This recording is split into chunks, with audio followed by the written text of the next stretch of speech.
28 years ago tomorrow, it was July 23rd, 1994, Vince McMahon was acquitted. He was acquitted by a jury of his peers. He was charged with conspiring to distribute steroids to his wrestlers. Right, we've all heard the story. The federal government came after him. He beat the rap. He beat the federal government. We've heard this story told time and again over the years.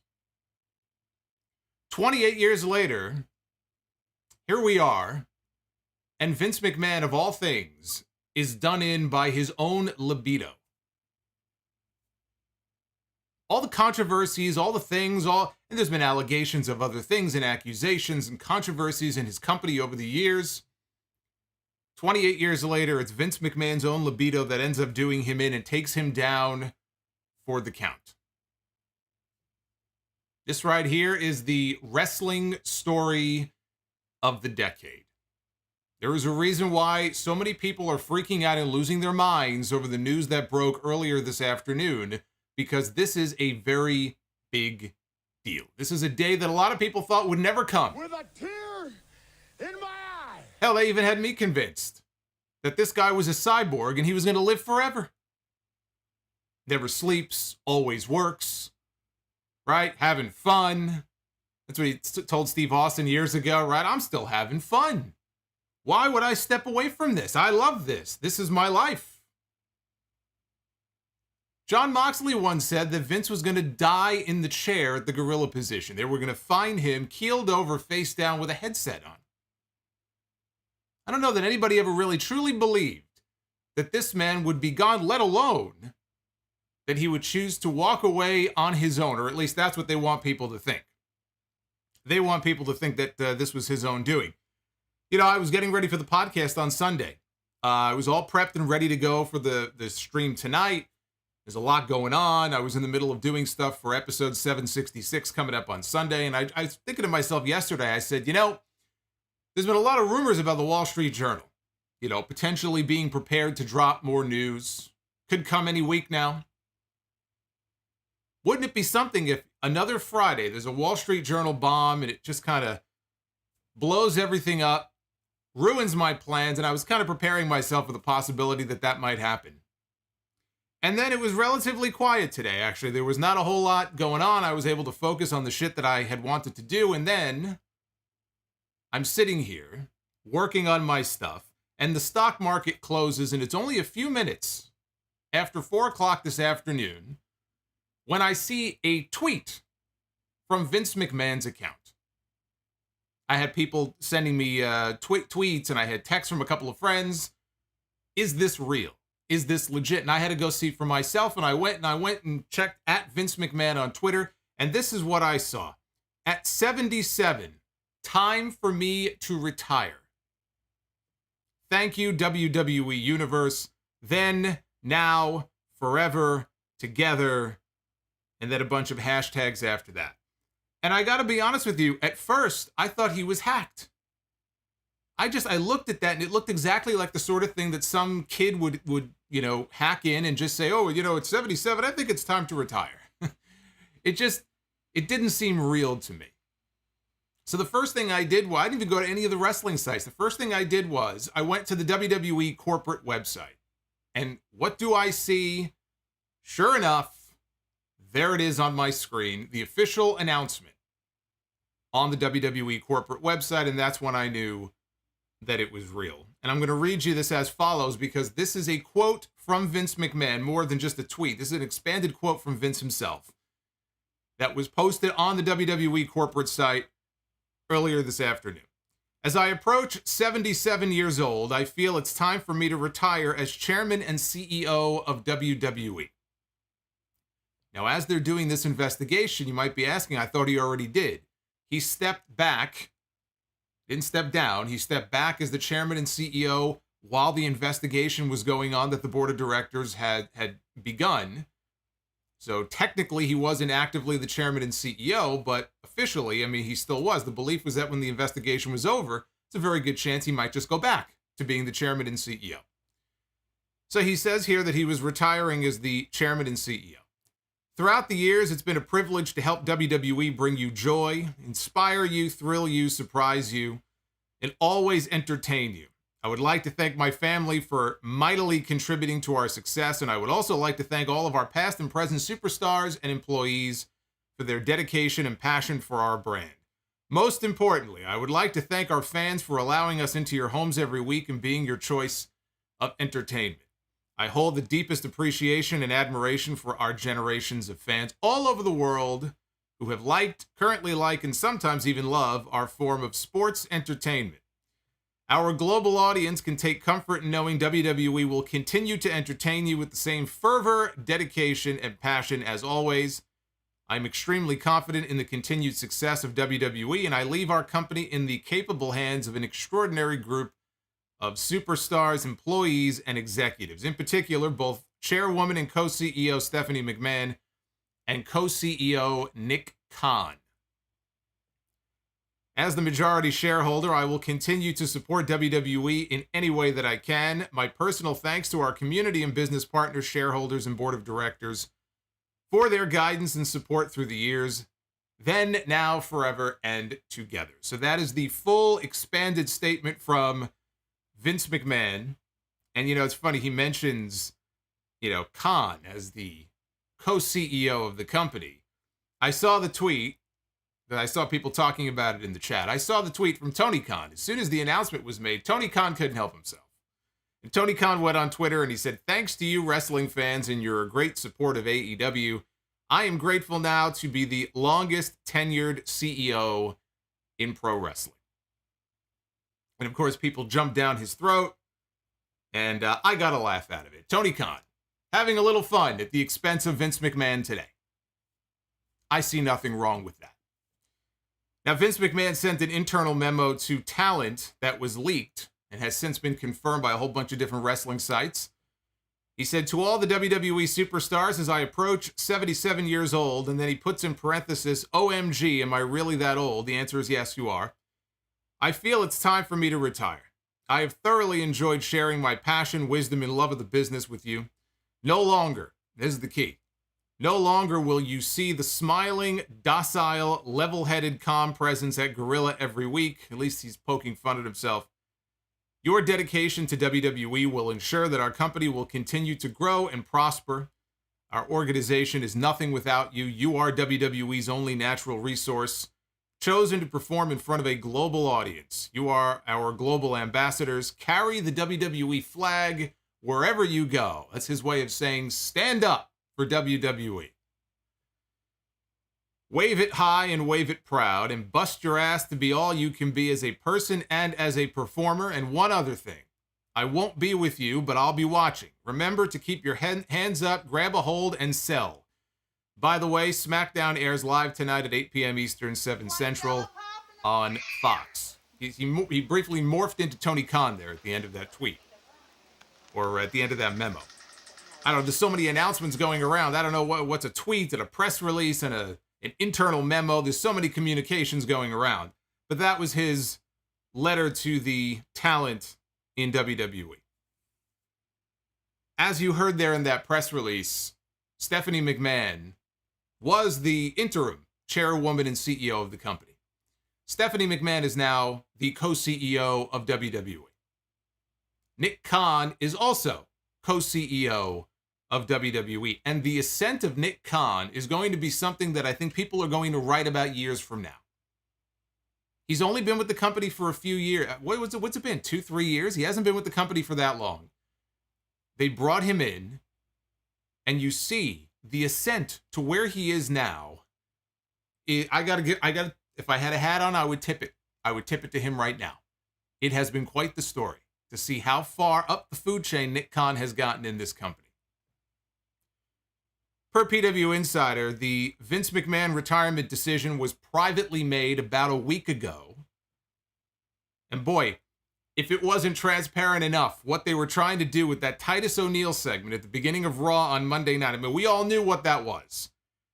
From the moment that we watched that at the beginning of Raw on Monday night, it was plain as day why they sent Titus out. I don't want to hear this stuff about, oh, it was giving me hometown pop in Tampa. You know how many times WWE has been to Tampa over the years? How many fucking times have you seen Titus O'Neil open the show?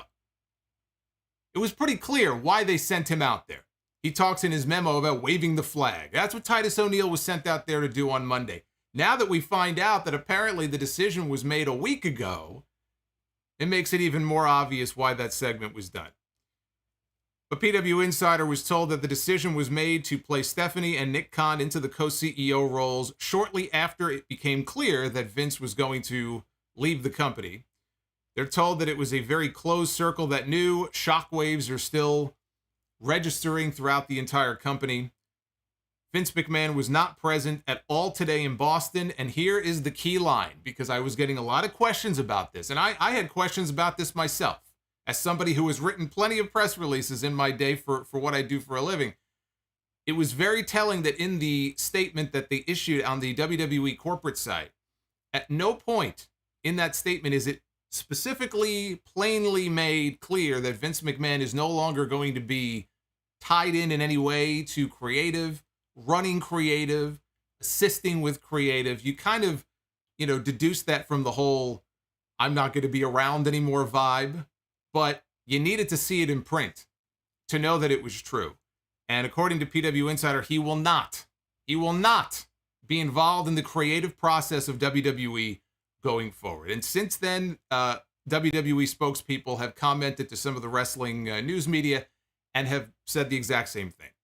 So this is not a case where Vince McMahon is, he's not the chairman and CEO anymore, but he's probably still running creative. At least officially, the answer is no.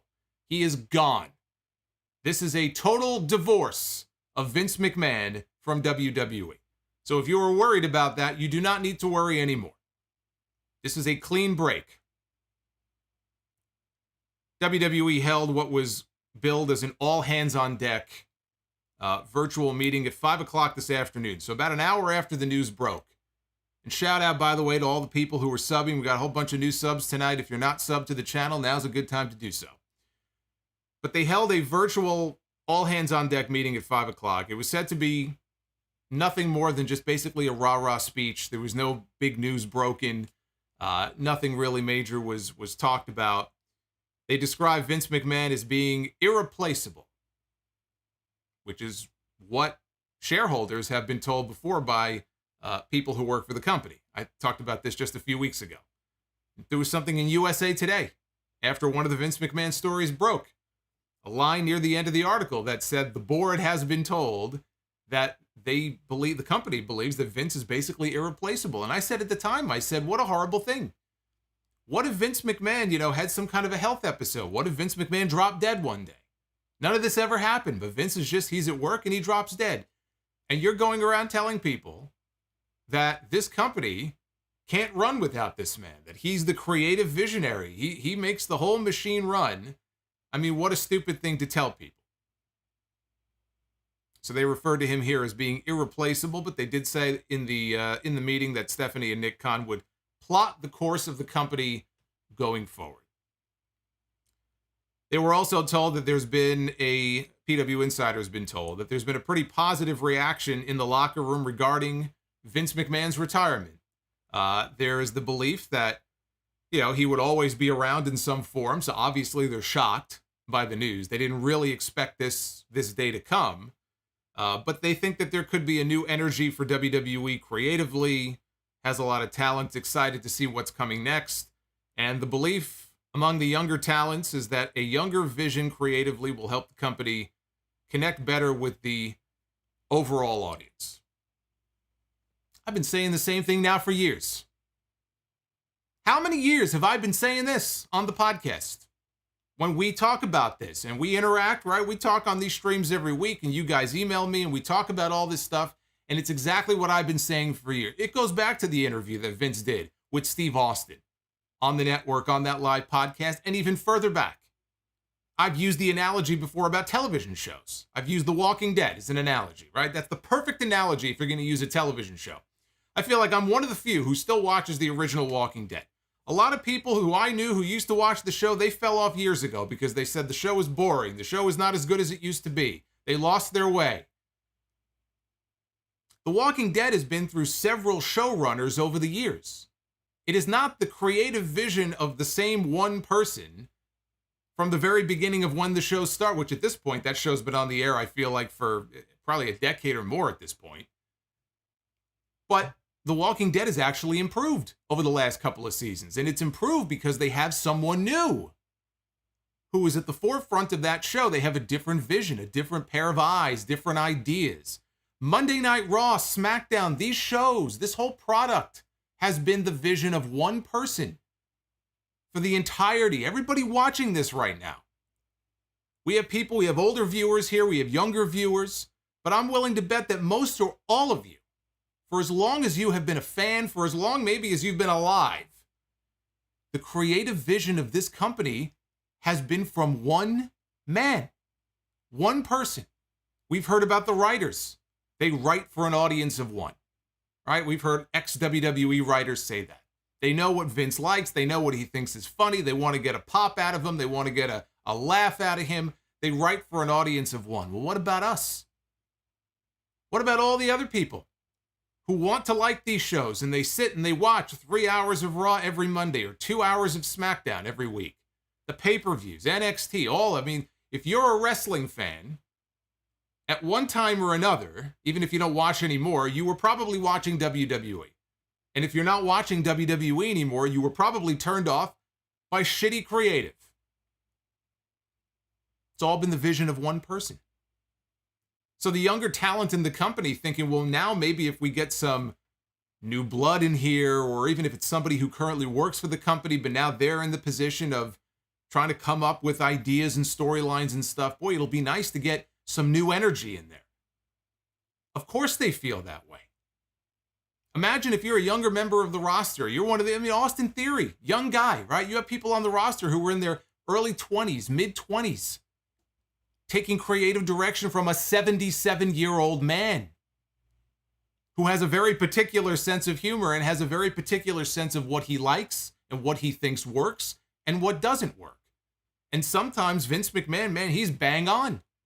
Right? We've had plenty of wrestlers say, man, I went in to pitch an idea to Vince, or I didn't feel right about this idea, and I walk in and I meet with him and he listens to me and then he tells me, yeah, but why don't we do it this way?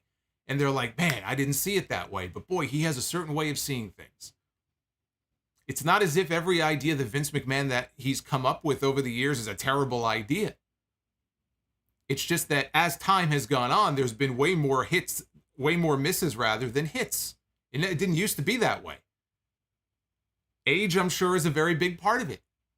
Even though he still trains and he keeps himself in shape and otherwise seems healthy and, I'm sure, hey, he's in better shape than most 77-year-olds. But we're talking about up here. However sharp he may still be up here, we're talking about a man who is running creative in this company and he's working with all of this talent, and a lot of that talent is very young. There's a disconnect there. You can see where there would be a disconnect. You could see where it would benefit these people to have somebody newer and younger and fresher in that spot. So I am not at all surprised that the younger talent in the company are feeling this way, because a lot of the fans have felt this way for a long time. This day has been a long time coming.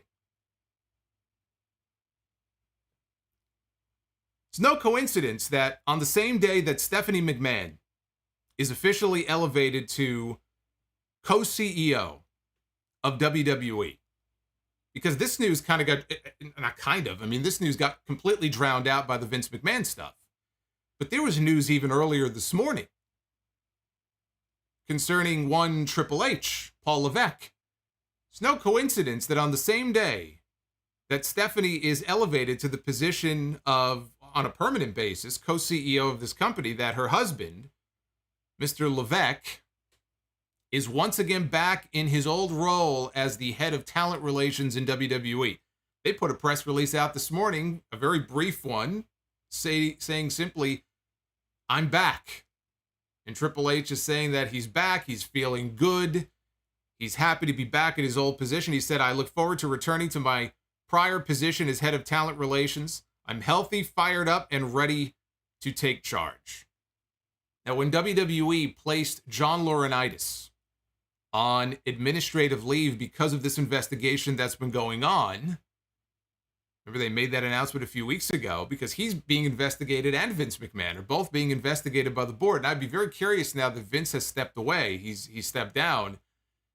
I would think and hope that the investigation is going to continue and go on until it's finished and it won't just be abandoned, because it's not just Vince being investigated. It's Johnny Ace, who has not been officially let go by the company yet, although it's inevitable. But he was placed on administrative leave from his position because of all the NDAs and the hush money payments and everything. And Bruce Pritchard was named the interim head of talent relations, while Johnny Ace is sitting at home waiting for the investigation to play out. That was always meant to be a temporary position. This is not a case where, Triple H is now, he's taking Bruce Pritchard's job. This was never meant to be Bruce Pritchard's job. This was Bruce being given additional responsibilities that he did not want on a temporary basis until the investigation was completed, and then it would either go back to Johnny Ace or it would go to somebody else. Triple H did not get Bruce Pritchard's job. Triple H has taken back the job that he used to have from John Laurinaitis. And I'm sure that there are a lot of people in that company who are very happy about that. There was a tweet earlier from Rhea Ripley. She didn't say anything. She had an emoji with a smiley face and a tear streaming down. Why do you think that is? I'm sure there's a lot of people in that company who are very happy to hear that Triple H is back and that Triple H is in the old position that he was in before. So as far as Johnny Ace is concerned, that news pretty much all but confirms, without getting an official statement from the company, Johnny Ace is fucked. Johnny Ace is gone. We knew Johnny Ace was going to be fucked, no matter what. Even if Vince McMahon was going to go kicking and screaming and did not want to go, John Laurinaitis was always going to be the one, at least the one, who fell on his sword, if not Vince. It was going to be Johnny Ace. He was as good as gone. They don't need him. He never should have been in that position to begin with. He's a stooge. He's a lapdog. Apparently, not many people liked him to begin with. I don't know why he was in the position of talent relations head. All these stories about him from over the years, and now this stuff that we're learning. The guy's a fucking creep. I don't know why he was even in that position in the first place. He was in that position 10 years ago. Vince McMahon brought him back last year. He was always with the company, but he was put back in charge of talent relations over a year ago. They actually put him back in that job. He's not getting that job back. John Laurinaitis is done. And I would like to think that Triple H was the one to give him the news earlier today and, give him the bad news, and picked up the phone and called him and said, basically told him, it's not anything that you did, kid. It's just budget cuts. And I'd like to think that he did it in the Johnny Ace voice. Triple H doing his best Johnny Ace impression and calling him up and saying, it's not your fault, but, hey, budget cuts, kid. Sorry. Click. Don't let the door hit you in the ass on the way out.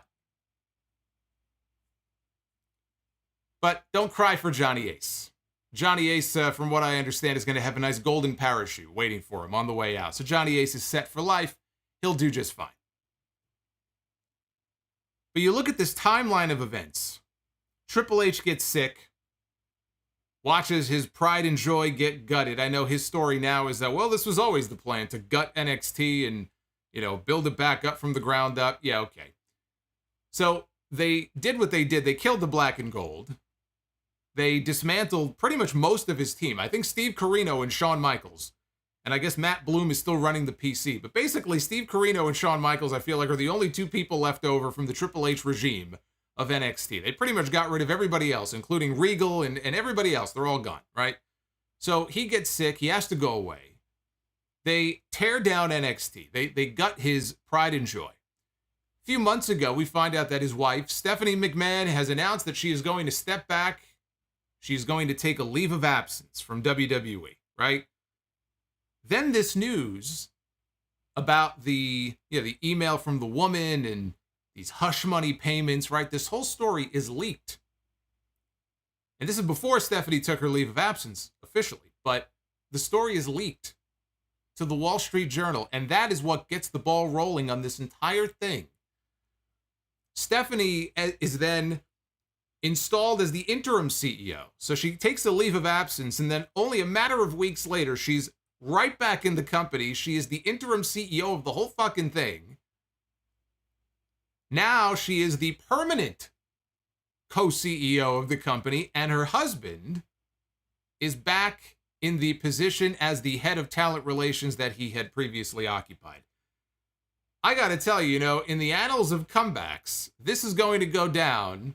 If this ends up playing out, and apparently we're already halfway there as far as Stephanie being in the position that she's in, with after all of this, Triple H and Stephanie do end up basically running this company. I mean, this has got to be one of the greatest comeback stories of all time. You have movie writers who couldn't write a better comeback story for a feature film than the one that we're seeing right now from Triple H and Stephanie McMahon. Yeah, I'm reminded of a quote from CM Punk, the reigning AEW World Champion. CM Punk sat cross-legged on a stage many years ago, over 10 years ago at this point. And he sat there with a microphone in his hand. It was the big pipe bomb promo. And he made a comment. He said, and I'd like to think that maybe this company will be better after Vince McMahon is dead. But the fact is, it's going to get taken over by his idiotic daughter and his doofus son-in-law and the rest of his stupid family. I'm pulling for the idiotic daughter and the doofus son-in-law. I am pulling for them to succeed. I am pulling for them to be the agents of change in this company. And I know that sounds ridiculous because it's still the McMahon family. There are going to be people who don't believe that any of this is on the up and up. Because Stephanie is Vince's daughter, right? And she's now the interim CEO, and Triple H is the son-in-law, and they're still in positions of power in this company. And Vince McMahon can kind of be the shadow CEO sitting at home on his back deck, looking out into the bay. And I can't sit here and say for sure that won't be the case. I can't sit here and say that he won't have any input. Don't forget that Vince McMahon still owns not 80% of the shares, but the percentage of shares that he does own carries 80% of the voting power, unless he's going to start selling off shares. I mean, he still owns that. And he did make that statement in his quote that he's willing to help in any way that he can. If they need his help, he'll be available to offer his help. So there are going to be people who don't even believe that any of this is on the up and up. And those people have a reason to feel that way. I don't believe that's going to be the case, but I can understand why people would feel that way. And it does sound silly that, after all these years, how is Stephanie McMahon going to be an agent of change in this company? We can talk about all of the creative reasons for why this needed to happen. God knows I do it every single week, right? You can see it if you just watch the television shows. We can be here forever just talking about nothing but all of the creative reasons for why Vince McMahon no longer should have been in the position that he was in. Let us not lose sight of the fact, though, about why this is happening. What it took to get to this point. If you believe that Vince McMahon woke up this morning and stretched his limbs and looked out the window and yawned and said, you know what? Today would be a good day to retire. I feel old. I'm 77 years old. I think today's as good a day as any to just call it quits. If you honestly believe that is what happened here, I have 5 bridges I can sell you. I'll sell you the Brooklyn Bridge. I'll sell you the Verrazano Bridge. It's getting more expensive to ride over that fucking thing every day. Thankfully, I don't have to. I'll sell every single one of them to you if you honestly believe that.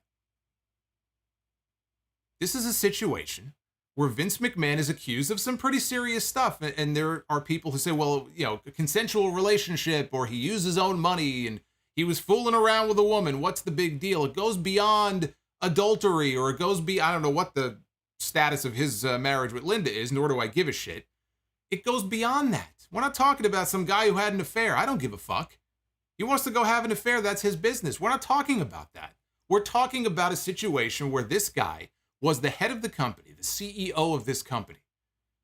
And his own company, as many other companies do, have certain policies against this sort of thing. A lot of other CEOs and chairmen and company leaders have been bounced for far less than what Vince McMahon is accused of. For that reason alone, he probably should not be in the position that he's in. You know, it's different when you are having a relationship with somebody who works underneath you. And this is what people don't understand. They always say, what's the big deal? The whole dynamic is all fucked. Because you can say that this was consensual and that was consensual, and boy, you know, I'm sure the woman must have been having a great time, right? She's going out with, or she's having sex with the CEO of the company, and he's trying to elevate her salary by $100,000 or $200,000. What's the complaint about? The reality is we don't know. We don't know how consensual any of this was. There are accusations that, you know, people lost their job because there was a talent, right? The former talent, we don't know who it is, who claimed that she wouldn't sleep with him anymore, and that's when she got demoted, and eventually her contract expired, and she, you know, was kicked to the curb. These are things that are unacceptable and should be unacceptable if you are the CEO of a company.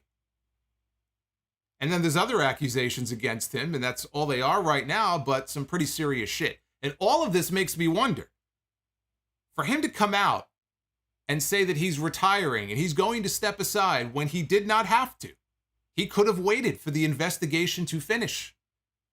And even then he could have said, you know what, I'll do better, but I'm not going nowhere. And you can't force me out because I have the majority of the voting power, right? And he didn't do that. And it's very telling that today, this afternoon, is when they decided to make the announcement, and he is doing a clean break from this company, because that tells me one of a few things. Number one, there could very well be another bombshell that's about to be dropped by the Wall Street Journal any week now.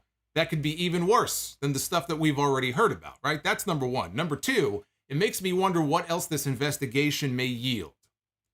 What else has the board and the law firm that is doing this investigation, have they found out something else that's far worse?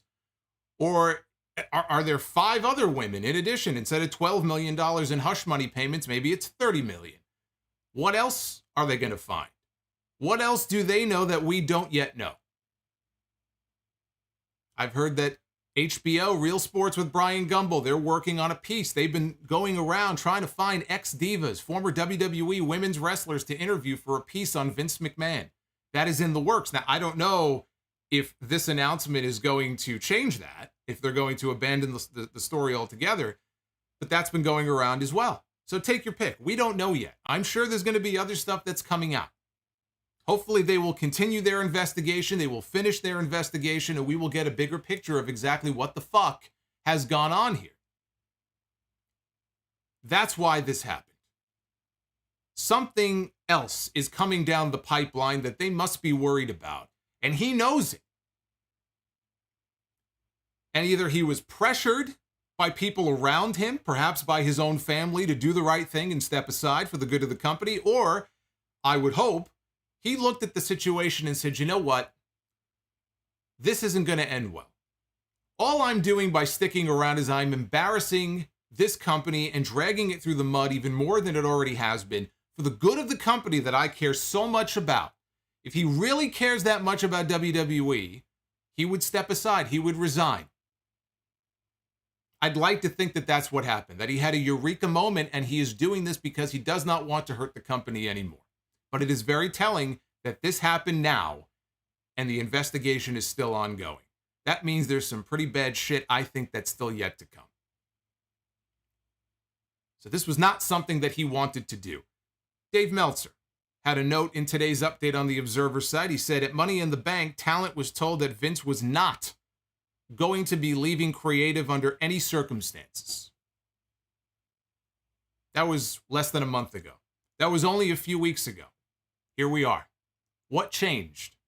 From the beginning of July to now, what changed that the talent was told under no circumstances is he going to leave? And why would you even say that to the talent?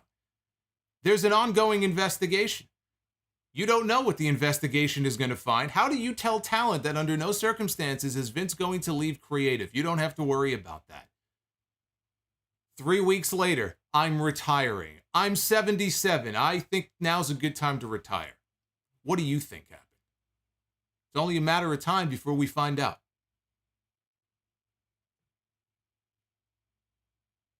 What does this mean for the future of WWE? Bruce Pritchard and Ed Koskey were the ones who were running the show behind the scenes tonight. They were reporting directly to Paul Levesque. So that was the power structure behind the scenes tonight at SmackDown. Change is not going to happen overnight. This is not a case where people are going to watch SmackDown tonight or Raw this Monday and say, oh, I thought things were going to get so much better. Again, this man has been in creative control of this company now for decades.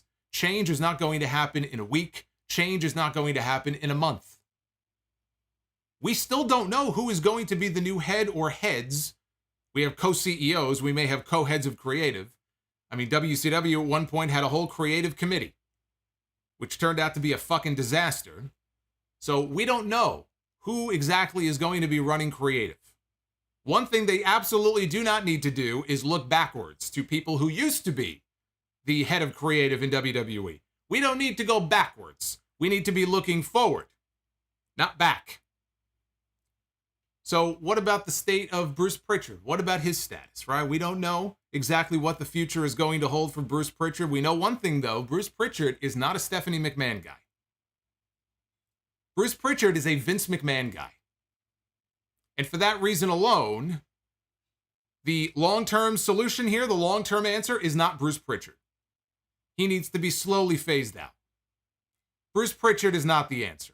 Brother Love is not going to suddenly change the creative vision of this company in a positive way. It'll be more of the same, and that's something that we do not need. Triple H. Triple H did something very special with the black and gold brand in NXT.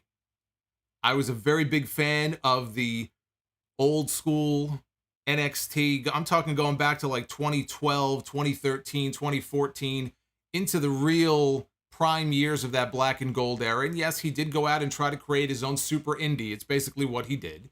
He went out and he signed people like Kevin Owens and Sami Zayn and Finn Balor and Adam Cole and Kyle O'Reilly and Bobby Fish and Samoa Joe and all of these different people. But they were the ones who made that era of NXT so special. And NXT was at one point the best weekly WWE show. Like SmackDown in 2016 was the best WWE show on television. For a period of time, NXT, Black and Gold, was the best weekly offering from WWE. It mopped the floor with Raw and SmackDown. How many NXT takeovers did we watch the same weekend of a WrestleMania or the same weekend of a SummerSlam? And it was always a competition to see how's the main roster gonna top what we just saw the night before. And more often than not, just turn it into fun. NXT is not fun the way that it used to be. They're trying to create new stars.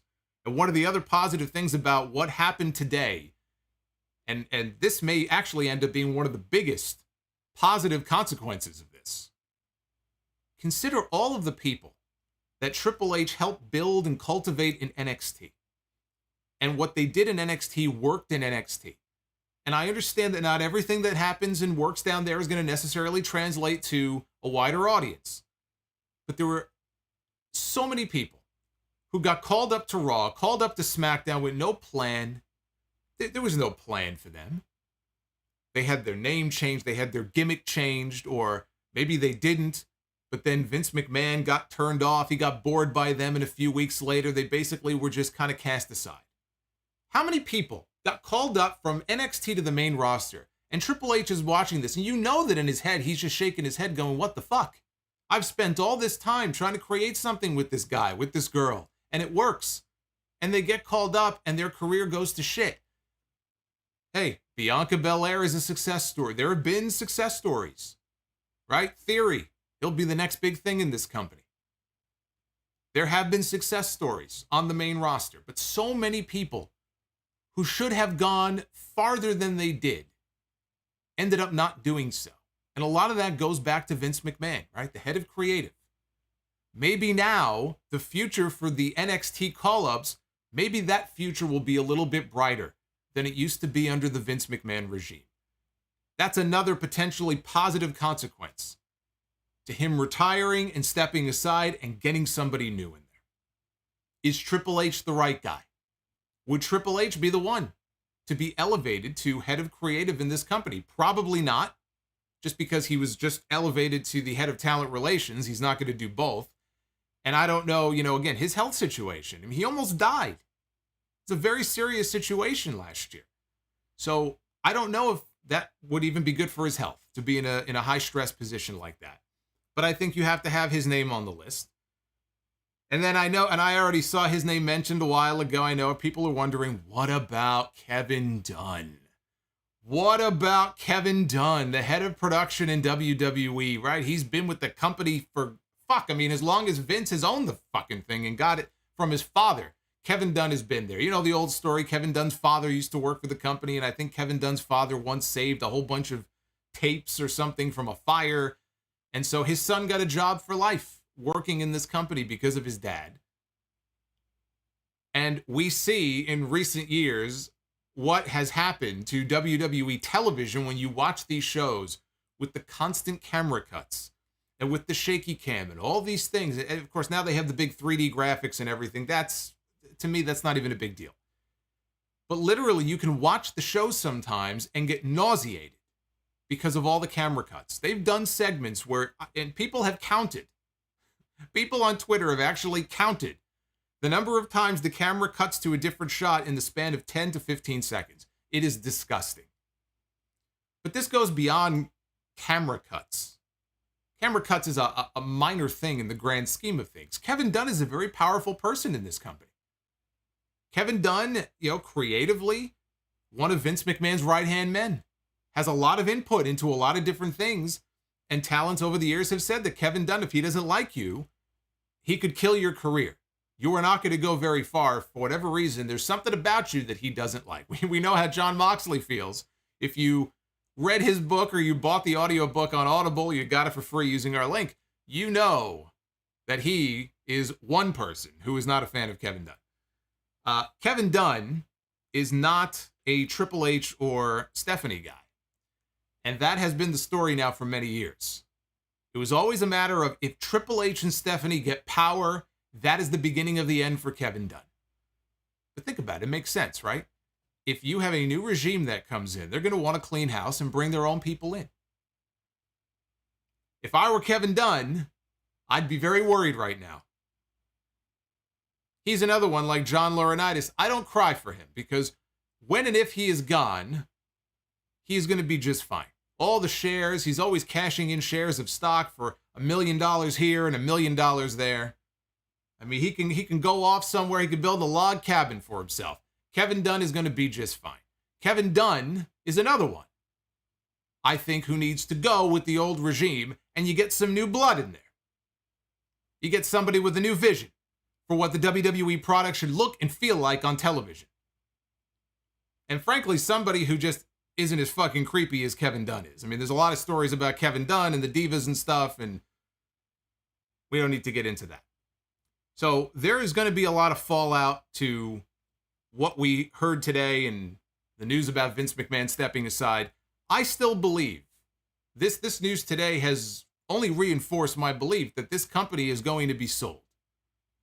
I don't know if that's going to be in the next year, but I think this is a company that ultimately is going to be sold to some big media empire, some big conglomerate, which would open up a whole host of other questions. Is that going to end up being a good thing or a bad thing, right? We've heard about mergers and acquisitions, and there was a merger that I could think of from many years ago that ended up not being a very good thing for WCW.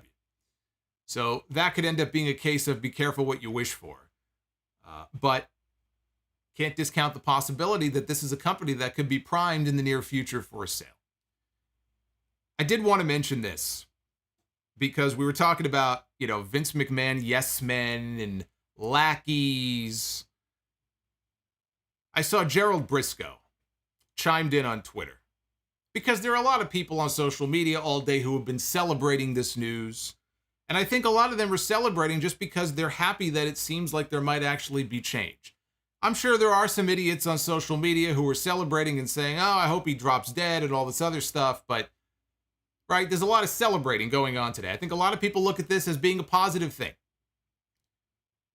Shout out to Hunty. Just renewed as a Sound Off Channel member. What's going on, Hunty?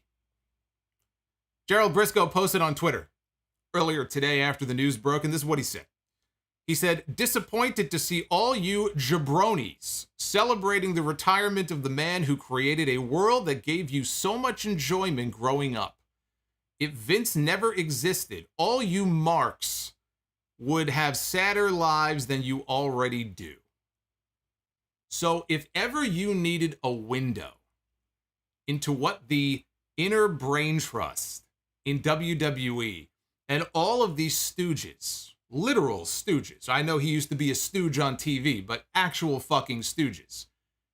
Think about the fans. This right here, unintentionally, is a window into how many of them very likely thought. Right? Vince was the emperor. He created all of this. And without him, you and I and all of us, we're all just a bunch of losers. We wouldn't know what to do with ourselves in our lives. Right? We'd be like the guy in Narcos, you know, the Narcos memes. We're just walking around, staring off into space, sitting on a swing, looking off into the distance, wondering, where did I go wrong in life? What is my goal in life? Why am I on this earth? That is what they think of you and me and a lot of the wrestling fans. Well, he got the expected reaction from people on social media pointing out what a stupid fucking thing that was for him to say. And then it was, I don't know if it was 45 minutes later or an hour later, there was a bit of time that passed before he tweeted a second time, and his tone had changed drastically in that second tweet. He said, "To be clear, the allegations of workplace misconduct are very serious and disappointing to me. I applaud the board for holding people accountable for their actions."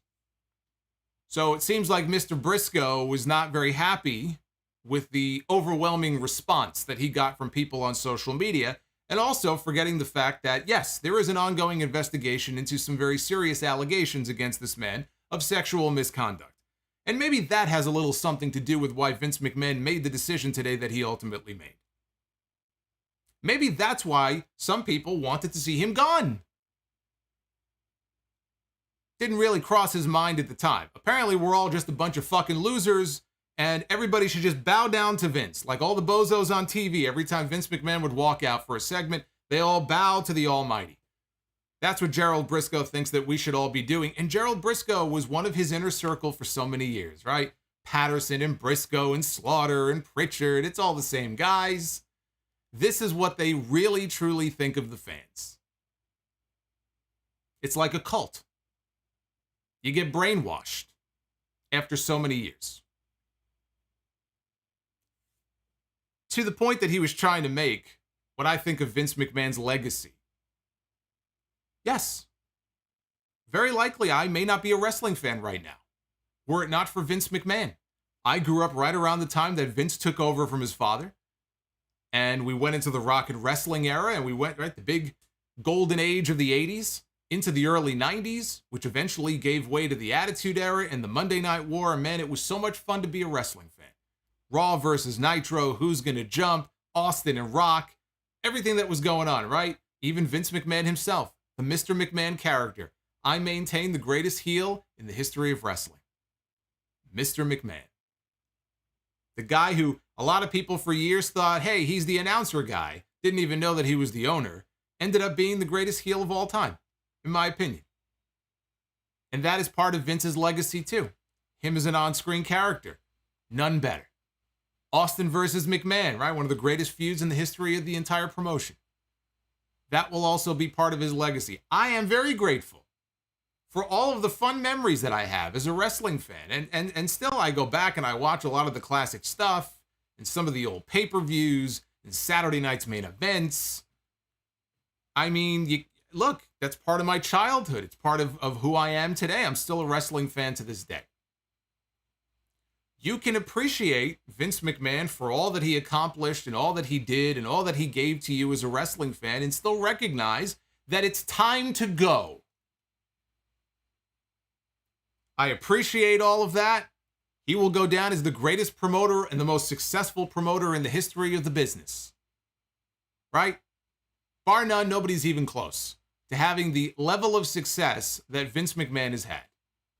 Now go away. That's my attitude about it.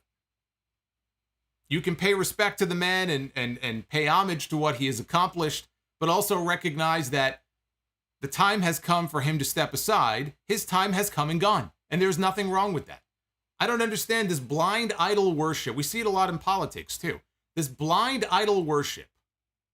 No matter what, right? We're on the same team. The guy's in trouble. You got to stick up for him. What is he, your fucking friend? You don't have to stick up for him. You don't work for him. You're not drawing a paycheck from him. He's done some shit. He got himself into trouble. And now he's paying the price for it. And there's nothing wrong with acknowledging that. So enough with the blind idol worship and this notion that, well, how can you say all these things about him because of all that he's done before? What have you done for me lately?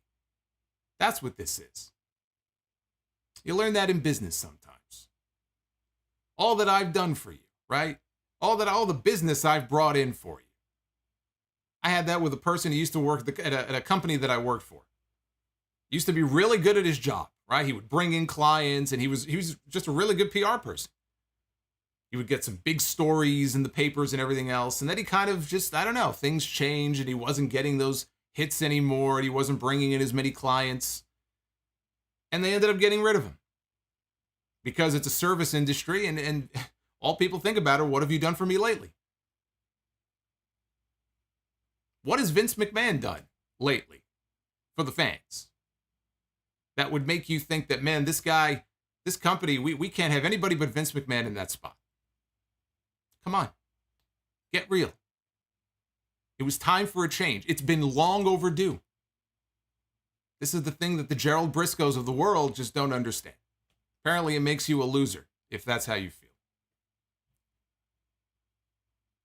As a wrestling fan, all I ever wanted to see really was WWE television get better. For all the times I've talked about it, ranted about it on my show over the years, I would love it. I would love to tune into Raw and be like, man, this show is fucking great. And be excited about some of these stories and really dive into them and talk about where they might go and stuff. And, sometimes we get to do that, but not nearly as often as we should. The talent is there. And that's also frustrating, right? It's not that there's a lack of talent necessarily. It's a lack of what are you doing with the talent. The talent needs to be backed up by strong creative, and that just hasn't happened. That's really, ultimately, at the end of the day, that's the issue. Talked about the whole audience of one thing, and now things are finally, there's a light at the end of the tunnel. And that's reason to celebrate. That is reason to be genuinely excited for what might be coming down the pipe. I don't know if things are going to get worse. I don't know if things are going to get better, but I'm excited to find out, because at least it won't be more of the same. And now we just wait and see where the road leads us. This was not, by the way, the only drama of the day. The other drama of the day involved one half of our Summerslam main event next weekend, that being Brock Lesnar, who walked out of Smackdown earlier today. He was at the building in Boston. The news broke about Vince McMahon announcing his retirement. And multiple sites now, including Fightful and PW Insider and others, have backed up the original story that Brock Lesnar walked out. He was very unhappy about the news. And he said something to the effect of, if he goes, I go.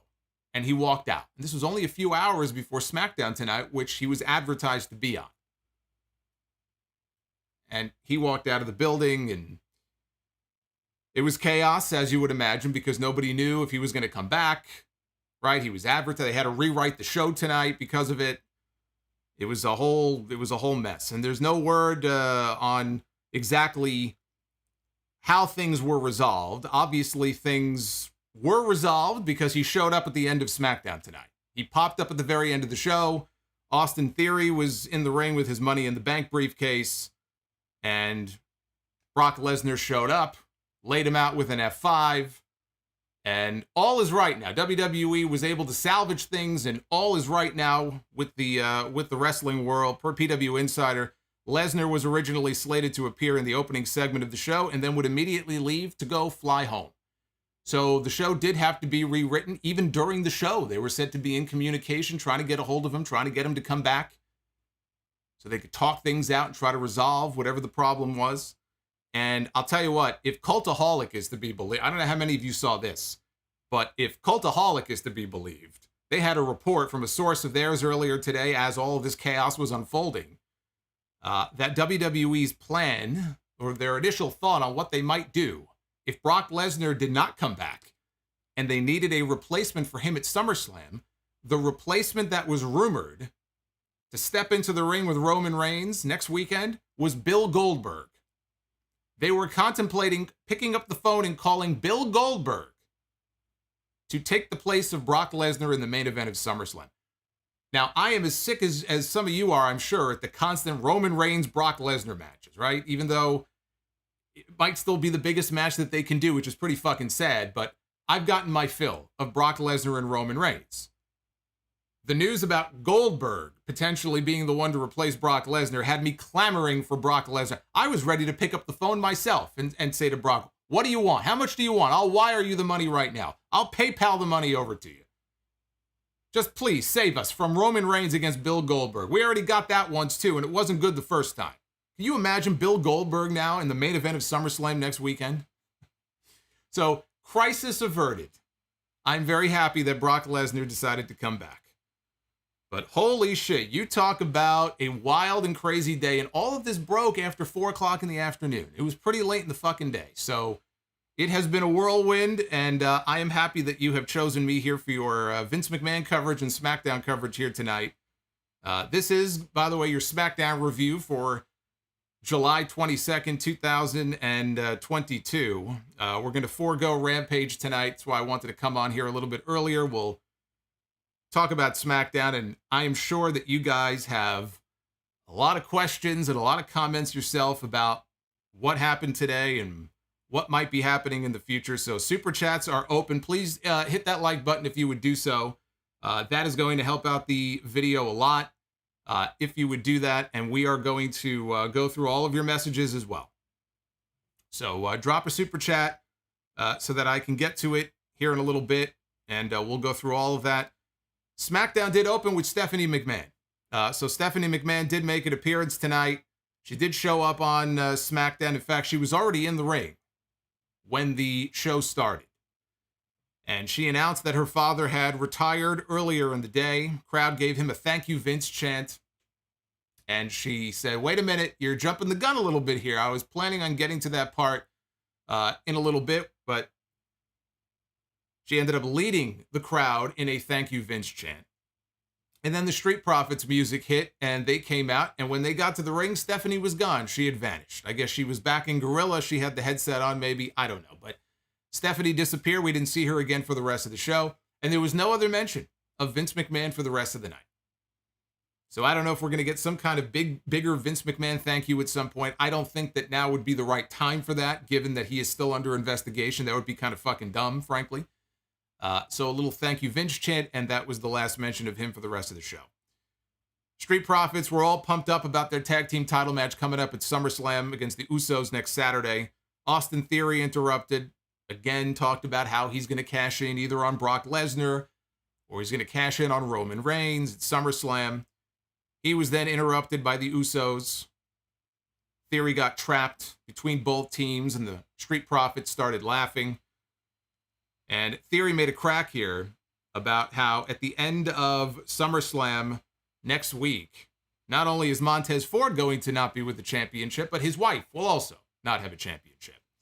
And those were fighting words. He ended up popping Theory in the mouth. Madcap Moss ran down. He body checked Theory. And we had a two-way brawl going on that ended with the Profits super kicking Theory out of the ring, and Angelo Dawkins did a big dive out over the top rope. This felt to me like a segment that did not exist a few hours earlier. Brock Lesnar walked out, I'm sure, and now we hear from, PW Insider that Brock was going to open the show. So it's exactly what I suspected. This segment was not originally supposed to open the show. They were probably just going to announce a 6-man tag for the main event, which is what we ended up getting. Instead, they did this whole business here, and they had Stephanie come out. But that was our main event later on. It was the Usos in Theory taking on the Street Profits and Madcap Moss. We had Shinsuke Nakamura against Ludwig Kaiser. I thought these two had a good match. Story with Gunter yelling at Kaiser. That was the story. Constantly yelling at him throughout the entire match. Kaiser was in control after a commercial. Nakamura made a comeback set up for the Kinshasa, but Gunther caused a distraction. Finish came when Kaiser sent Nakamura into the ropes. And Gunther punched Nakamura, and Kaiser hit a DDT for the win. So after the match, Kaiser was expecting some praise. And he was a little worried, though. It looked like Gunther was still yelling at him, and he was worried he might get another chop. And then Gunther, instead, he patted him on the shoulder. And all of a sudden, Kaiser kind of breathed a sigh of relief. And then Walter chopped him anyway. And so down he went. And I don't know, the more of these segments I see, it does feel like they're building maybe to Kaiser one day standing up for himself and maybe going off as a babyface. And I think that would be a terrible, terrible idea. And it's not that I don't think Kaiser is not talented. He is. I thought both members of Imperium were very talented. Fabian Eichner as well. But Ludwig Kaiser on his own is dead on the main roster. If they split these guys and they go their separate ways, I think Walter will be fine because Walter, pleasant surprise, if you look at the booking of him so far, he's been booked pretty strong so far on the main roster. Ludwig goes off on his own. He's done. I'm sorry. He's done. And I don't know why you would split these two up anyway, because they make a good pairing. So I'm hoping that is not what the plan is, and hopefully that will not be the case. Now that Vince McMahon is gone, maybe, I don't know what his plans were, but these two should be kept together. We had Ronda Rousey and Liv Morgan. They were supposed to go face-to-face on the show tonight. And I was very worried about this. Anytime that they talk about Ronda Rousey with a microphone in her hand to cut a promo, I always shudder. I always want to look away. I want to watch the show through my hands because I never know what to expect or put earplugs in. Kayla Braxton was in the back. She introduced Liv Morgan and Ronda.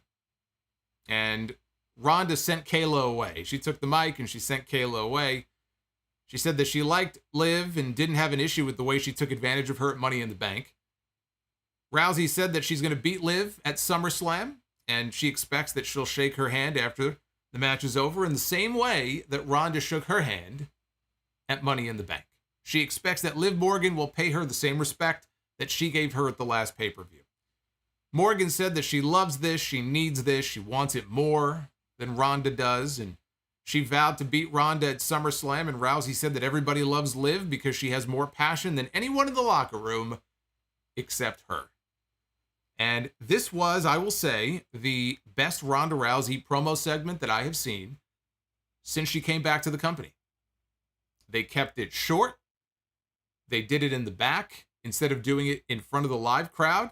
And I don't know for sure, but I'm willing to bet dollars to donuts that this was a pre-tape segment. This did not air live. And if they did pre-tape it, I think it was very smart. So this ended up actually being perfectly fine. This was a lot better than I was a little worried that it would end up being. So at ringside, Pat McAfee and Michael Cole, they were talking about the Morgan and Rousey match. All of a sudden, Happy Corbin showed up, and he booted Pat and was beating him up. And then he ran off. And McAfee ran to the back after him. And the camera followed him through the curtain into the gorilla position. And there was Corbin, and they had another brawl in the back. Adam Pearce showed up. They had to be separated. They went to commercial.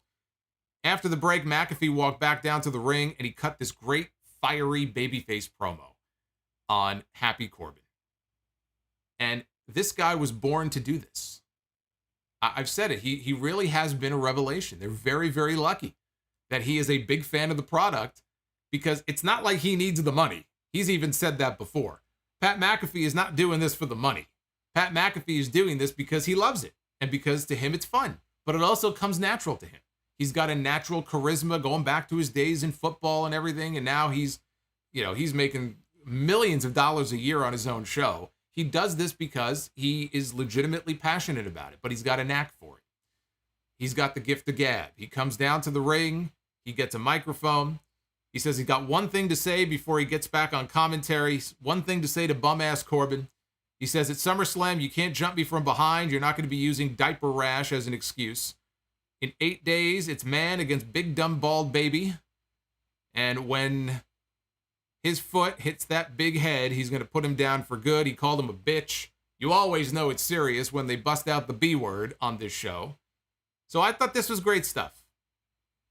I thought this was I almost said that this was a great go-home promo, but we have one more SmackDown left to go, so SmackDown is not until next weekend. This wasn't the go-home promo, but this would be a great, just fiery babyface go-home promo to a big pay-per-view match.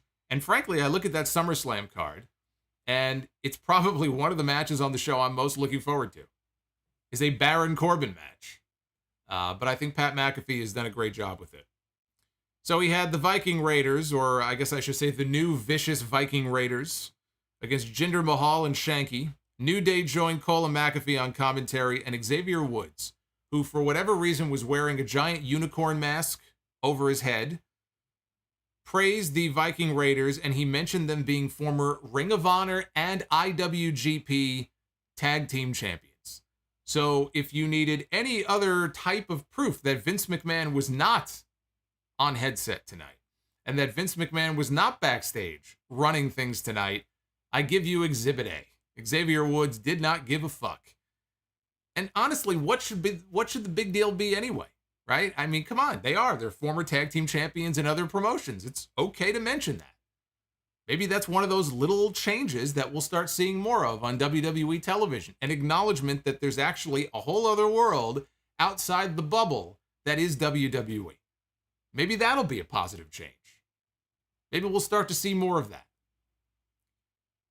Sadly, though, that was the highlight of this segment.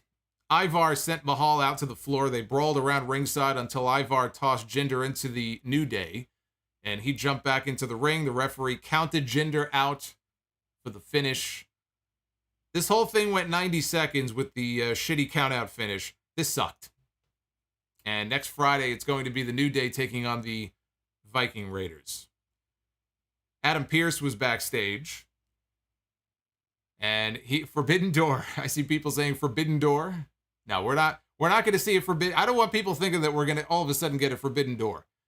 WWE, I'm hoping for change. We are not going to see any radical changes like that. I don't see that happening. But Adam Pearce was on the phone backstage when Sonya Deville interrupted him, and she mocked Pearce by saying that announcers had walked off the job, and Lacey Evans walks out of another match every week. She said that everybody knows things would be different if she were the one who was still in charge, and she suggested that Pearce use the money that she paid for when she slapped him to have somebody spruce up his resume. And Pearce booked her in a match against Raquel Rodriguez, which she did not look very happy about. We had a segment in the ring, Sheamus, Ridge Holland, and Butch. Not to be confused with the other Butch that we heard about on Dynamite on Wednesday, the Butcher, who I believe had a match on, in fact, I know he had a match on Rampage tonight. I think it was the Butcher and the Blade against Hangman Page and John Silver, I believe was the match. But they were in the ring, and they had what looked like a giant box or a table. We couldn't see because there was it was covered by a green sheet. It looked like a green tablecloth. Sheamus mocked the Boston fans for being fake Irish, which I thought was funny.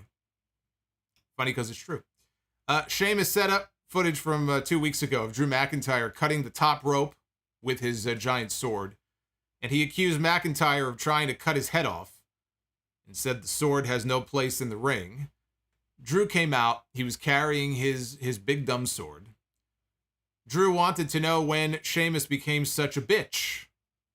Again, twice in one show. We get the B word. He wants to know where the old Sheamus is. What happened to that guy? What happened to the Irish Warrior? Where's he been? Says, we have a chance to main event the first UK stadium show in 30 years. And Sheamus just punks out week after week. And Drew brought up that Roman Reigns, we have a champion right now who's holding both titles hostage. Brock Lesnar is no better. We need a real champion. And Sheamus has that in him somewhere. He wants their match to happen right now. Sheamus said that if Drew wants that match, he's going to get it, but just not tonight. And he talked to management. Sheamus said he did, and they've said that they are going to have a number one contenders match on SmackDown next week.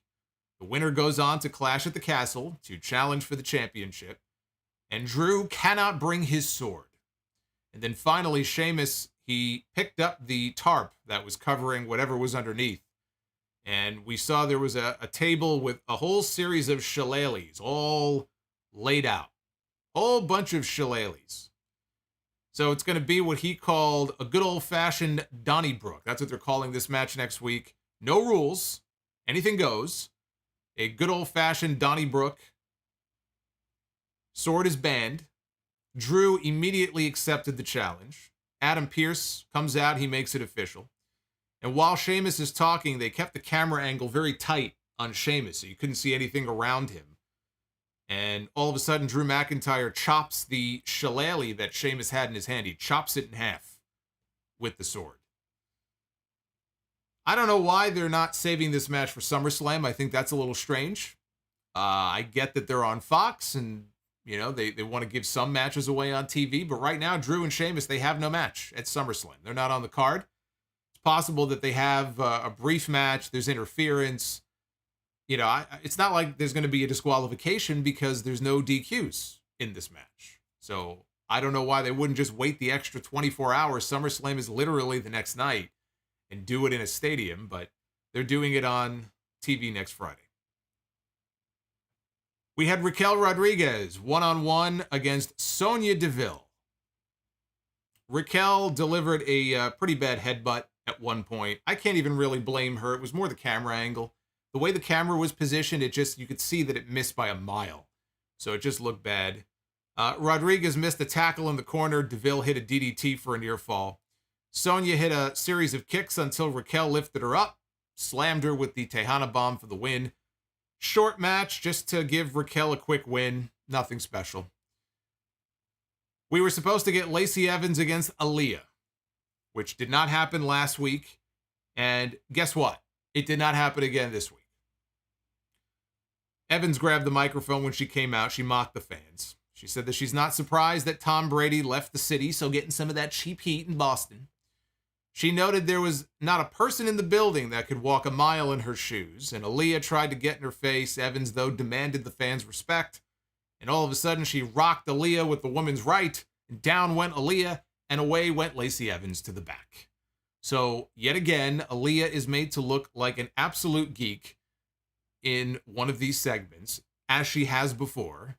She gets laid out yet again, and now they are advertising another fucking match for next Friday between Lacey Evans and Aaliyah. Maybe they're trying to set a record. How many weeks in a row are they going to promise Lacey Evans against Aaliyah? It would be one thing if they were promising a match that people actually wanted to see. Right? They're doing the same angle right now with Drew McIntyre and Sheamus. We were supposed to get it weeks ago. Sheamus says, I got a touch of the COVID. And he had Butch replace him. And then there was some other thing. And then it was Ridge Holland who replaced him. It's more or less the same fucking angle on the same show. This is why we need a new creative vision. Don't you understand? This is one of the reasons why. Kayla Braxton was in the back again to introduce old Double J, Jeff Jarrett, who is going to be the special referee for the tag team title match next Sunday, or Saturday, I guess. I'm thinking of the other pay-per-view. Jeff Jarrett is going to be on 2 pay-per-views next weekend.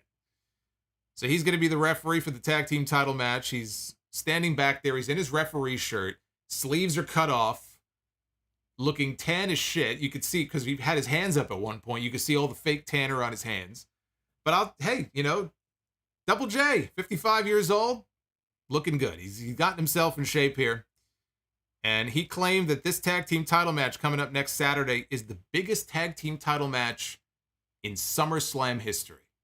Just because you say it does not mean that it's true.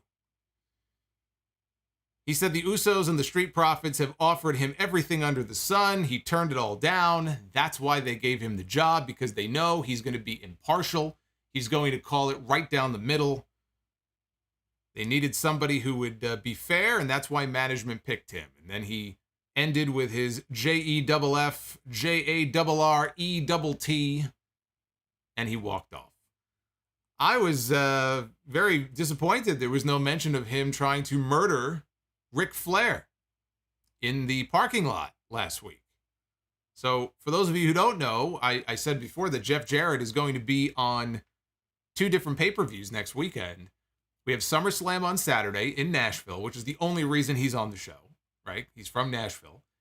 So he's going to be on this big stadium show, 30,000 people. He'll be reffing the tag team title match. He'll be a total babyface in Nashville. And the next night, he is in the main event, wrestling, tagging with Jay Lethal against Ric Flair and Andrade in what is being billed as Ric Flair's final match. That's what they're calling it. One of Ric Flair's final matches. That's what they should call the pay-per-view. This is one of Ric Flair's last matches. So Jeff Jarrett is going to be getting some nice paydays for himself next weekend. All of a sudden, Double J is in hot demand. So the Usos were out for the main event. Again, they were tagging with Theory against Madcap Moss and the Street Profits.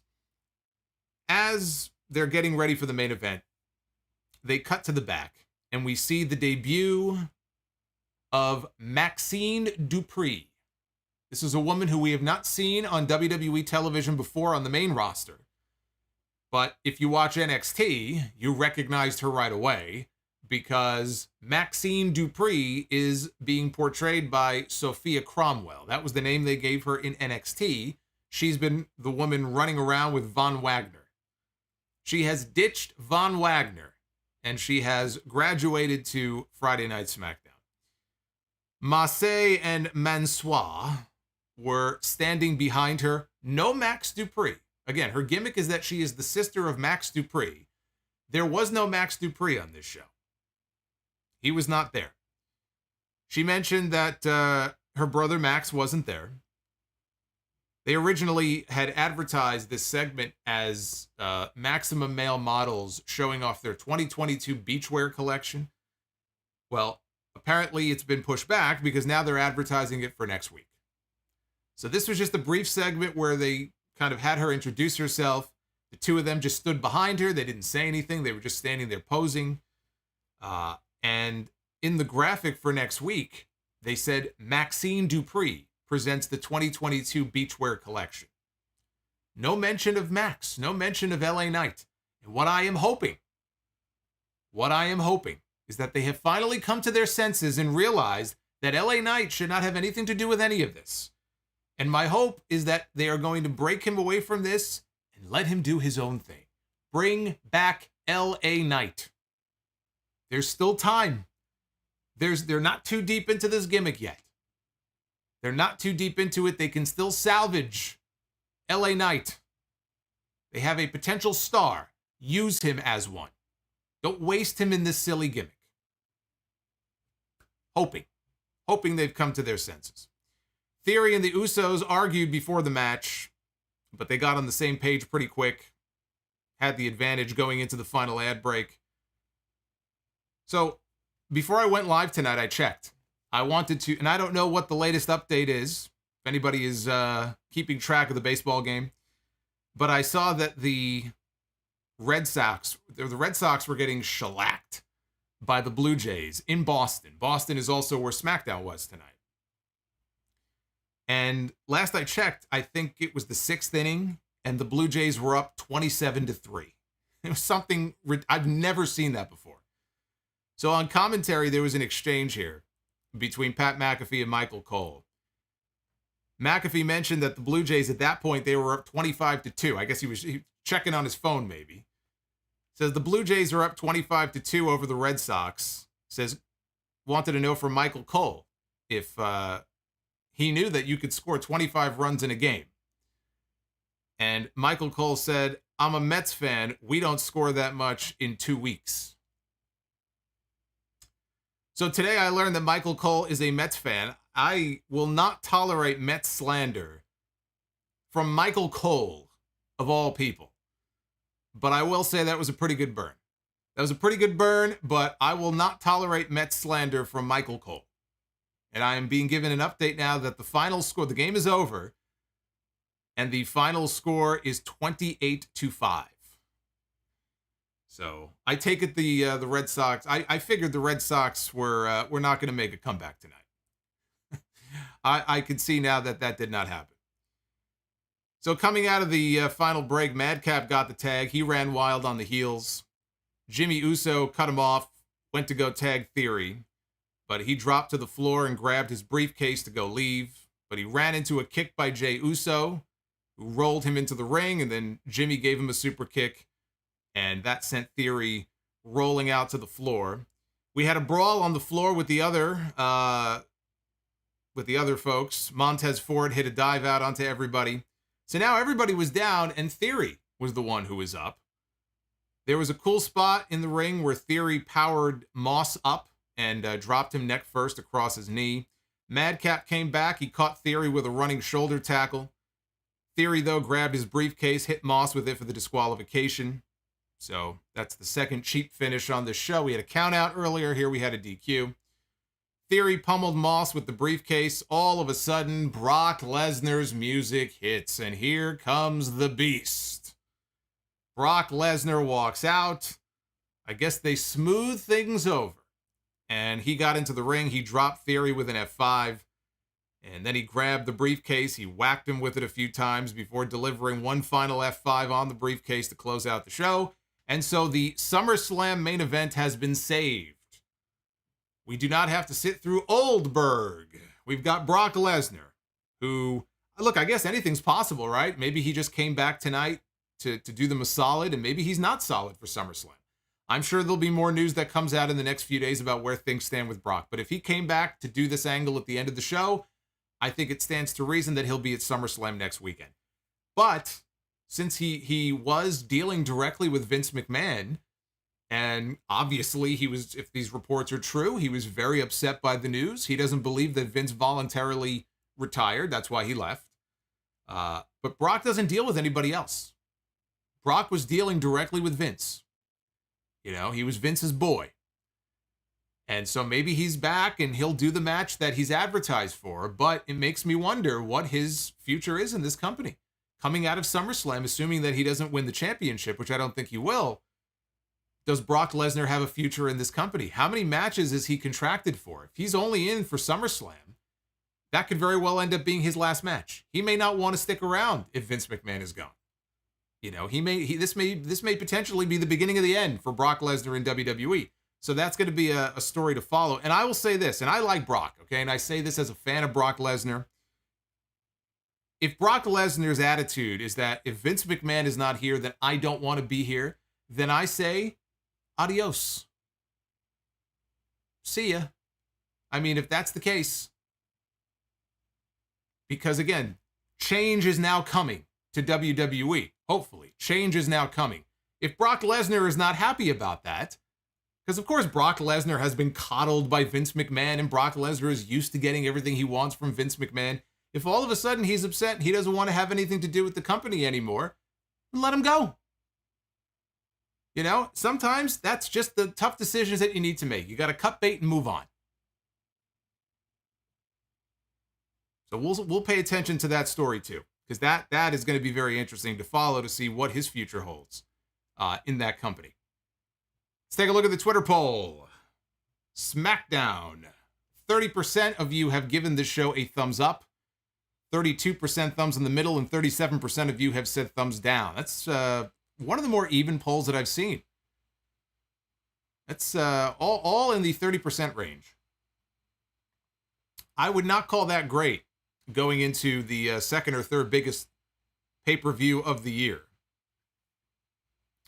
But I will also mention to you, as we switch on over to your Super Chats here, is now we get to hang out for a little bit. And again, I'm sure you guys have tons of comments and questions about the news of the day. So I'm going to get to everything that you have sent in here. But the winds of change, yes, the winds of change are blowing in WWE. We don't yet know exactly which direction the winds of change are blowing in. If they're blowing east, are they blowing west? We don't know yet. But if Vince McMahon is gone and Brock Lesnar is not happy about that, then Brock Lesnar can go home with him. Brock Lesnar has been back in WWE for 10 years. And Brock Lesnar in those 10 years has had a lot of success. And he has been booked like an absolute beast. That's why they call him the Beast. That's how he's been booked. And it's been, for Brock, it's been a very fruitful, very lucrative 10 years. And if this is it, if this is the end, you know what? It was a good run, but it's time to cut bait and move on and go with some new faces, go with some new blood, and actually try to get some new faces over in this company instead of relying on the Goldbergs and the Brock Lesnars and the Undertakers, because at some point, you got to create new stars to replace them. Now's a good place to start. Now's as good a time as any. They're already doing that with people like Theory. You see them trying to do it with Madcap Moss. But they neglected doing that for so long. That's why they had to rely so heavily on these other names. If Brock doesn't want to be part of that, then Brock shouldn't be part of this company anymore. He may end up being more of a detriment than anything else. We'll see if he can play well with others.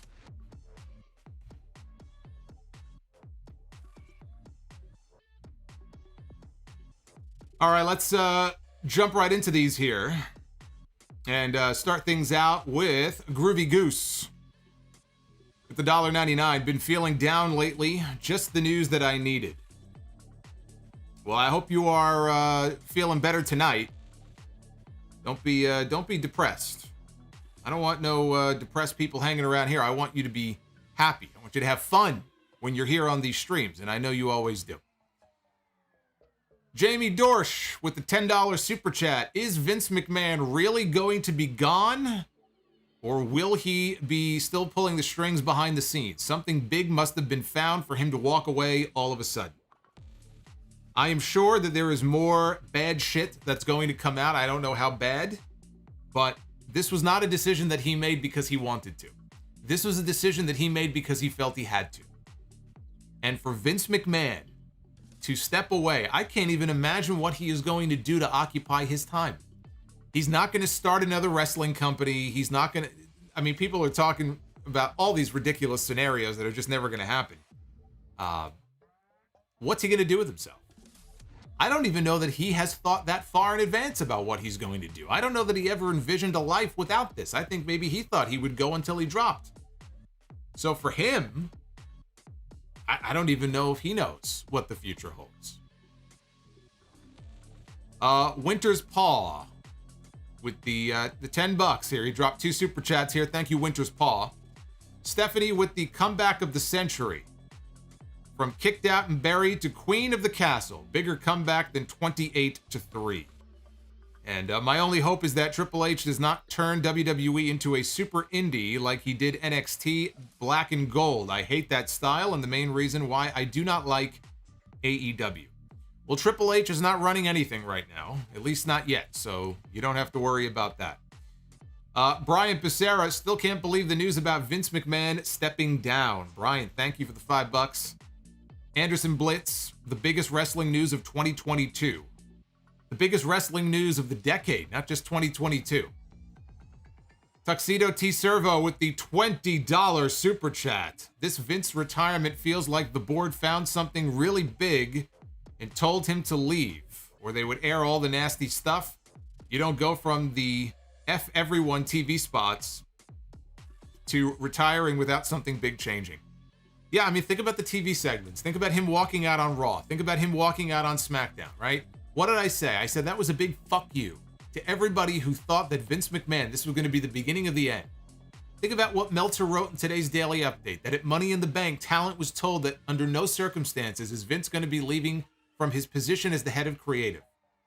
From that to the TV cameos that he made on television to now deciding, I'm going to retire.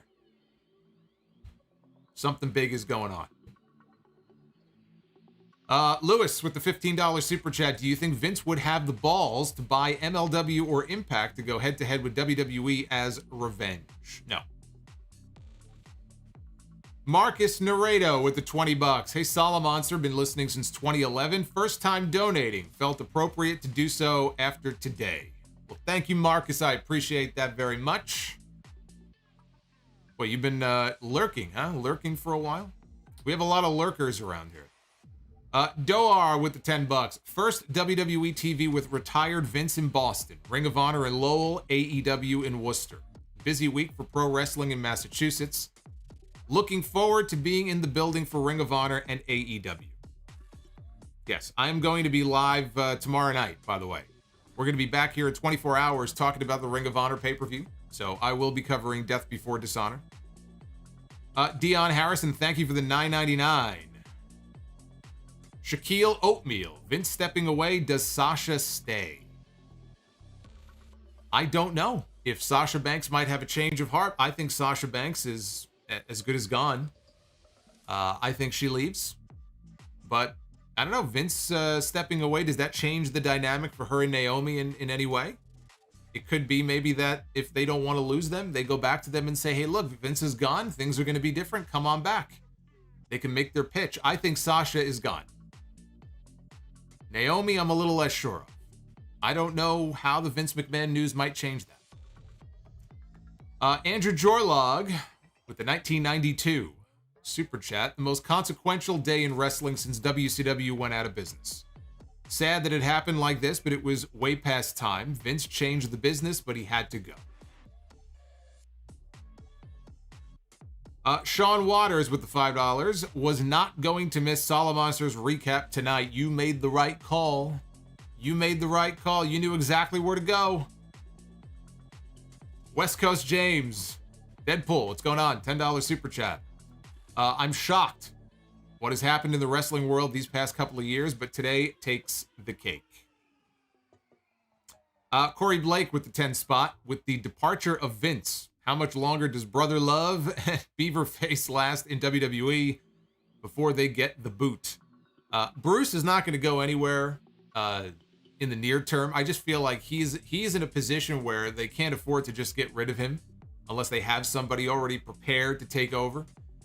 Kevin Dunn, I said, if I'm Kevin Dunn and I want to keep my job, I'm very worried right now because I don't think Kevin Dunn is going to be around for too much longer. And that'll be another very positive change. When Kevin Dunn goes away, when he crawls off into his hole somewhere, that'll be another very happy day for WWE. Michael Jensen, so does this mean there is an outside chance the show could get more interesting? Absolutely. Absolutely. This is the biggest news story when it comes to WWE. If you want to talk about potential changes to the company, it gets no bigger than Vince McMahon retiring or, leaving in some way.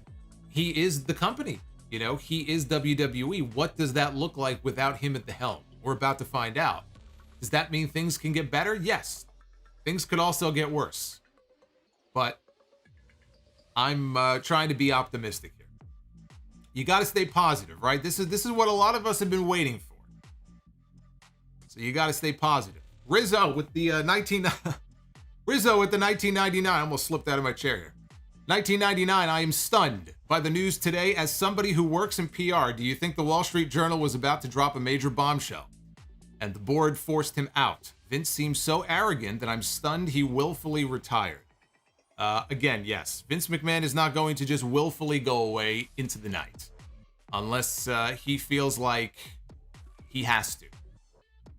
And that's exactly why we saw what we saw. Now we wait to find out what that horrible news is. Alex L with the $10 with Vince being I love that super chat. There's Tony Khan with his stash. You think that's Tony Khan tonight? Is that Tony Khan sitting in his office tonight? I think that is. Alex says, with Vince being fired and they clean house, do you think there is, or they're going to bring in directors that don't know anything and choose to push their own message instead of proper wrestling? Again, we have to wait and see. We don't know. We don't know who is going to end up as the new head or heads of creative in this company. It's a open field right now. Right now, it's Bruce. I would hope they don't just keep Bruce in that position long term. That's basically like Vince without the muscles, okay? We don't need Bruce. We need to get away from Bruce. We need to get away from people like Bruce. Alex says, when I say they don't know anything, I mean they don't know about wrestling. Yes, I knew what you meant. But thank you, Alex.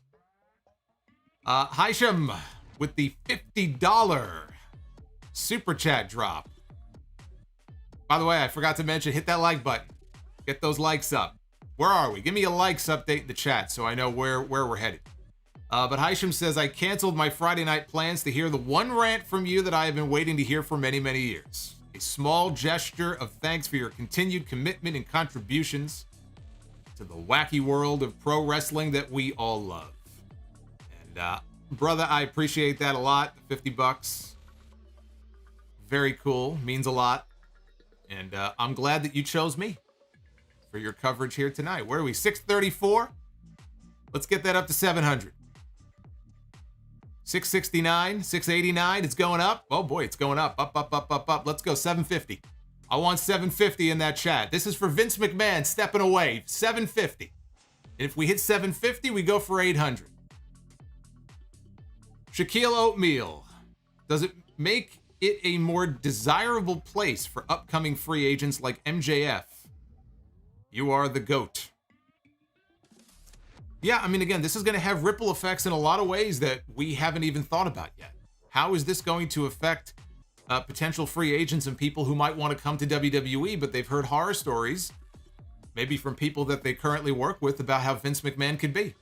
Absolutely. It could make people think twice if they weren't going to go to WWE. Maybe now they do. Lord Frieza. All tyrants fall. Vince McMahon is another one. I'm sure there was something bigger brewing that we may soon find out. Good to be back on here. Lord Frieza, I have not seen you in a while. I'm glad that you are with us tonight. The Coog says he wants 1,000. Then you know what? So it shall be done. I want 1,000 likes before I go off the air tonight. We can make that happen. We can make that happen. Again, this doesn't get any bigger than this in terms of this news, right? This is a very special night. So we can get that number up to 1,000 easily. Food Hive sings the na na na hey hey goodbye song. Man, if only I could accept audio super chats, we could actually have him sing it here on the stream. Brumakian Productions with the $20 super chat. I stopped watching when The Undertaker was inducted into the Hall of Fame this year, and WrestleMania 38 came to be my last. Now, with Vince going away and the writing might improve, I might come back soon. Maybe. You know, think about this. WrestleMania this year was not only the last match of Stone Cold Steve Austin, it was the last match of Vince McMahon as well. Last match of Vince and Austin, the final stunner, and the final stunner turned out to be the worst. that's how it worked. Ted Evans, who would you have run creative on SmackDown and Raw? Heyman or Hunter would be great choices in my opinion. If Paul Heyman is interested, then I would have Paul Heyman absolutely in a position. I don't care if it's SmackDown or Raw or both. You have Paul Heyman under contract. He is working for you. He is at the arenas, at the buildings every week. And, you know that he could contribute in a creative way. Vince McMahon even said to him when he fired him as the executive director of Raw, you were doing a great job. I fired you, but you were doing a great job. Well, if he was doing a great job back then there's no reason to think he can't do a good job now. Paul Heyman is the one who was behind trying to push people like Malachi Black at the time. Aleister Black, Theory, like he saw things, the Street Profits, he was a big fan of theirs. Paul Heyman could absolutely be a positive creative force in this company. Now the World, 138. Had Vince sent out a tweet like that at Tony Khan, you would have called him tone deaf. No, because it would be weird. Vince McMahon doesn't tweet. Tony Khan tweets all the time. Tony Khan was having a little bit of fun. I would say lighten up. Remove the stick and lighten up a little bit. It was a joke. I have called Tony Khan out for some tone-deaf tweets before. I got a laugh out of this one. I'm sure all the WWE bots, though, they were losing their minds. I know they were. I saw it on my timeline. When Tony Khan put that tweet out, I looked in the comment section, and they were going fucking nuts. Their fucking heads were exploding. Don't be like them. Chris, with the $4.99. If Vince is still a majority stockholder, couldn't he put himself back in there in a year or two once things die down and the heat is off in time? That is not going to happen. It's not a matter of can he or can he. That is not going to happen. Bobby's World 2110. Legit never thought this day would come. I probably would not have become a wrestling fan without him, but his time was up a long time ago. I don't normally drink, but I'm having a beer tonight. Well, you can have one for me too. I should have grabbed something. I didn't even think before I went live tonight. Drew Johnson with the $50 super chat says, Solomonster, you are the man. Thank you, Drew. $50 from Drew Johnson. Seth Turk with the $5 super chat. Will this mark the end of the done shaky cam era? And will we see some long overdue house cleaning? That is the hope. Out with the old, in with the new. Take the trash out. You start fresh. Seth Turk, thank you for the 5. Shinakuma, one crazy night. What a better way to kick it here. This is the only place to be. Thank you, Shin. Alex Jimenez with the $6. Love your Walking Dead analogy. There is a new trailer out and there is a new announcement that came out today. I hope WWE becomes watchable soon. I did not see that Walking Dead announcement. I will have to check that out when we're done here. Simi Valley, with Vince being gone, do you think this will intrigue more people from AEW to want to jump ship to WWE? Just talked about that a little while ago. Very possible. Very possible this will have a ripple effect. You know, Tony Khan on Twitter, again, we were just talking about the Tony Khan tweet. He needs to not get too big for his britches here, because this could end up being a situation where maybe there's talents who work for him now who weren't necessarily open to going to WWE or going back to WWE, and all of a sudden, now they feel differently with Vince not being there. So he's got to keep that in mind. James Cooper with the $4.99. I feel creative should be a combo of Bruce, Heyman, and Hunter. 3 different enough visions that can create a fantastic product if put together. Or it could be a complete disaster. That's the risk you run when you have competing visions like that. You have some kind of committee. I mentioned WCW before. People have tried the committee thing before. They might have had a committee in TNA for a while. And you know what? It may not be one person. And maybe it shouldn't be. Maybe it should be 2 people. Maybe instead of having the one voice, maybe they need 2 or 3. Maybe you're right. I don't know that Bruce is necessarily the person I would have in that triangle, but maybe we need multiple voices of, you know, equal power instead of just having the one. Justin Smith with the $5. Stopped watching in April of 2019. This gives me a reason to come back. Good riddance, old man. Also, glad to hear the Beaver is probably leaving as well. We are now up over 800. So now we are trying to elevate those likes to 900. So hit that thumbs up. Drew Johnson, HBK is the GOAT. You should have given me a shout out on your Rivals review. Rizzo with the $9.99. I'll always be curious who is the person who leaked this story to the Wall Street Journal. Can you imagine? Can you even imagine? I could picture it now, like when the movie is written, the final scene, Stephanie McMahon sitting at her desk. We get a little glimpse at her AOL mail or Hotmail or something.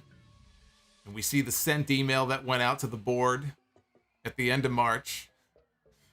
Wouldn't it be something if she engineered this whole thing? What a story. What a finish that would be, huh? Lakers Pats. Smackdown needed a retool, or needs a retool badly. Yes, Smackdown, you know, I didn't mention it before, but Smackdown is no good. And Smackdown for the last few weeks has been arguably on some weeks worse than Raw. And Raw was pretty fucking bad this week. SmackDown definitely needs an overhaul. Maybe that's where somebody like a Paul Heyman, who's on the show every week, maybe that's where he could be of value to this company.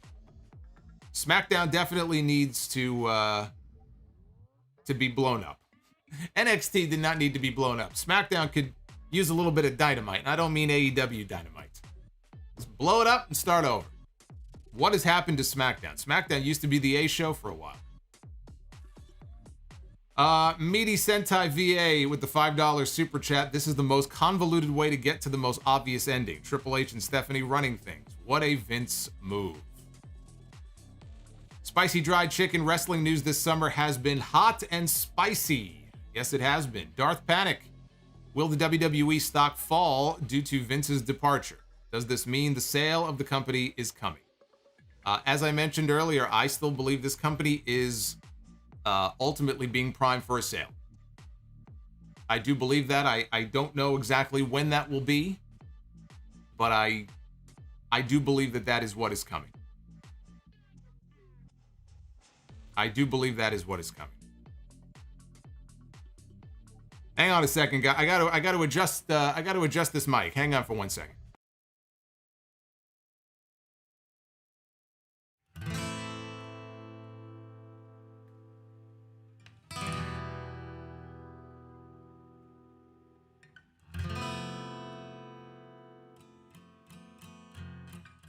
All right, we're back. I just had to move it. I didn't want it to be on camera. So I had to adjust it. I had to adjust myself. All right. Hey, Do Not Pass Go. Thank you for the super chat, man. I will get to yours here in just a second. Where did I leave off here? Was it Darth Panic? Will the WWE stock fall due to Vince's departure? Does this mean the sale of the company is coming? I think I just read that. I did read that, so I read it twice. Naif Al-Safar, thank you for the double super chat, man. Naif, I hope you're doing well.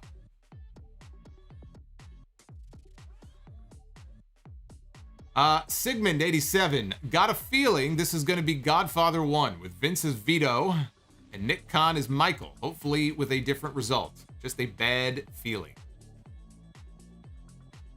Howard D, who cares how it happened? He's gone. That's right. That's right. Out with the old and in with the new. King Bling Blah, AEW and WWE working relationship, possibly now. Look, anybody who has this image in their head of there being a forbidden door type of thing with the two companies needs to get that out of your head. A working relationship in terms of, for example, Tony Khan let Bryan Danielson, Chris Jericho, and Paul White send in videos for the John Cena 20th anniversary. And WWE, reached out to them. And Tony Khan said, sure. I think we need to see more stuff like that. There's no reason that the two companies can't be friendly with each other. It doesn't mean that there's a talent exchange. It doesn't mean that we're going to see anything like that. I would like to see more openness. I would like to see more openness like that. Again, we don't know who it is who's going to ultimately be installed in power creatively, but we do know that now Stephanie and Nick Khan are the co-CEOs. Is that how Stephanie and Nick Khan are going to want to do business? I would like to see a little more openness in terms of how they interact with other promotions, including AEW. But I think something on a grand scale, like I think people are letting their imaginations get the better of them. I don't see that happening. No. J Master Legend. Paul Heyman in creative. He gets my vote.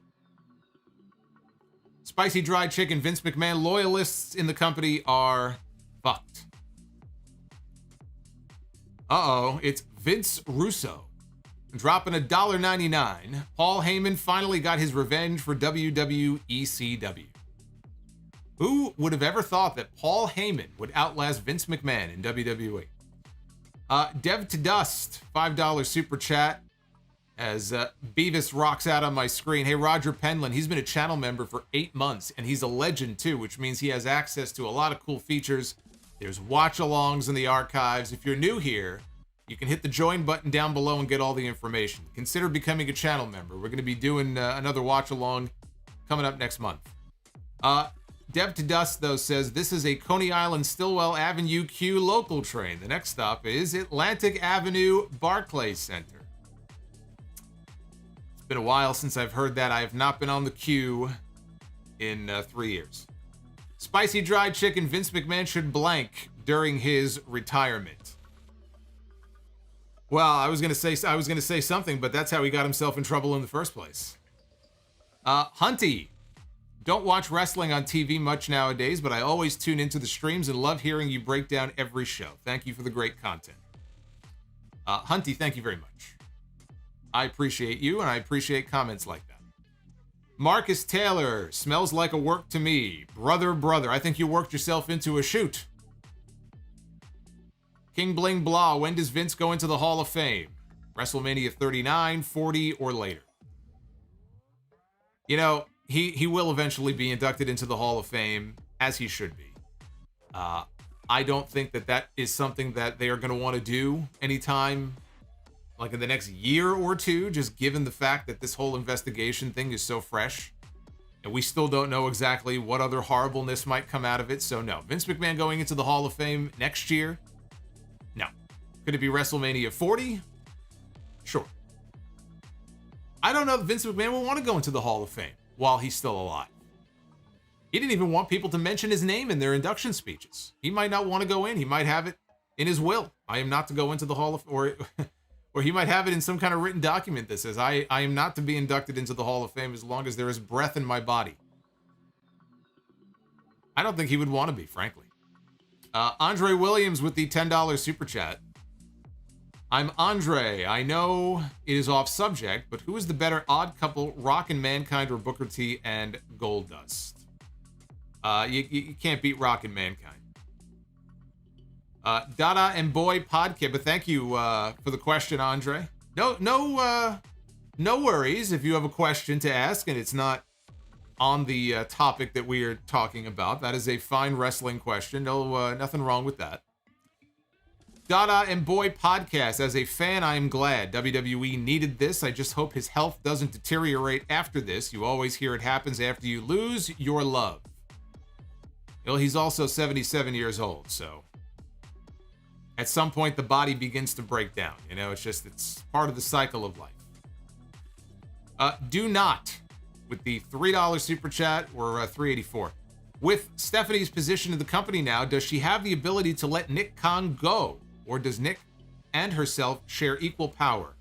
Well, you know, the fact that they're co-CEOs tells me that I don't believe she would have the ability to do that, but I don't know how the power structure is set up right now. This is all new. Nobody knows. But I would imagine the answer is no. She does not have that power. Marcus Taylor with the $4.99. So when we get the official Vince McMahon retirement speech, or when do we get it? And how soon does Johnny Ace return after dodging the silver bullet? Johnny Ace is done. Johnny Ace is finished. And we got the official Vince McMahon retirement speech today in his statement. Dada and Boy Podcast. No more ridiculous name changes. Well, I got some bad news for you. Nick Khan is the co-CEO, and I have a feeling that Nick Khan probably thinks the same way that Vince McMahon does as far as that stuff goes, so I wouldn't be so sure about the name changes just yet.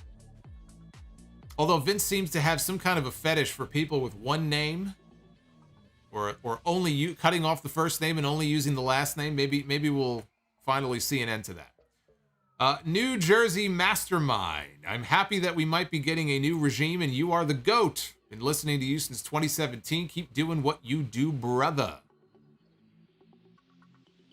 I will do that always. Marcus again. How soon before WWE is strong enough to take on the world? AEW, New Japan, Ring of Honor, TNA. Dude, they're the biggest company in the world. I don't think that they sweat any of these other companies. I think that they're doing okay business-wise. I don't think that they are too worried about any of the companies that you just mentioned.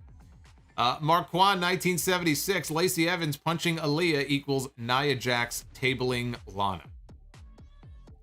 Well, that was stupid, and so is this.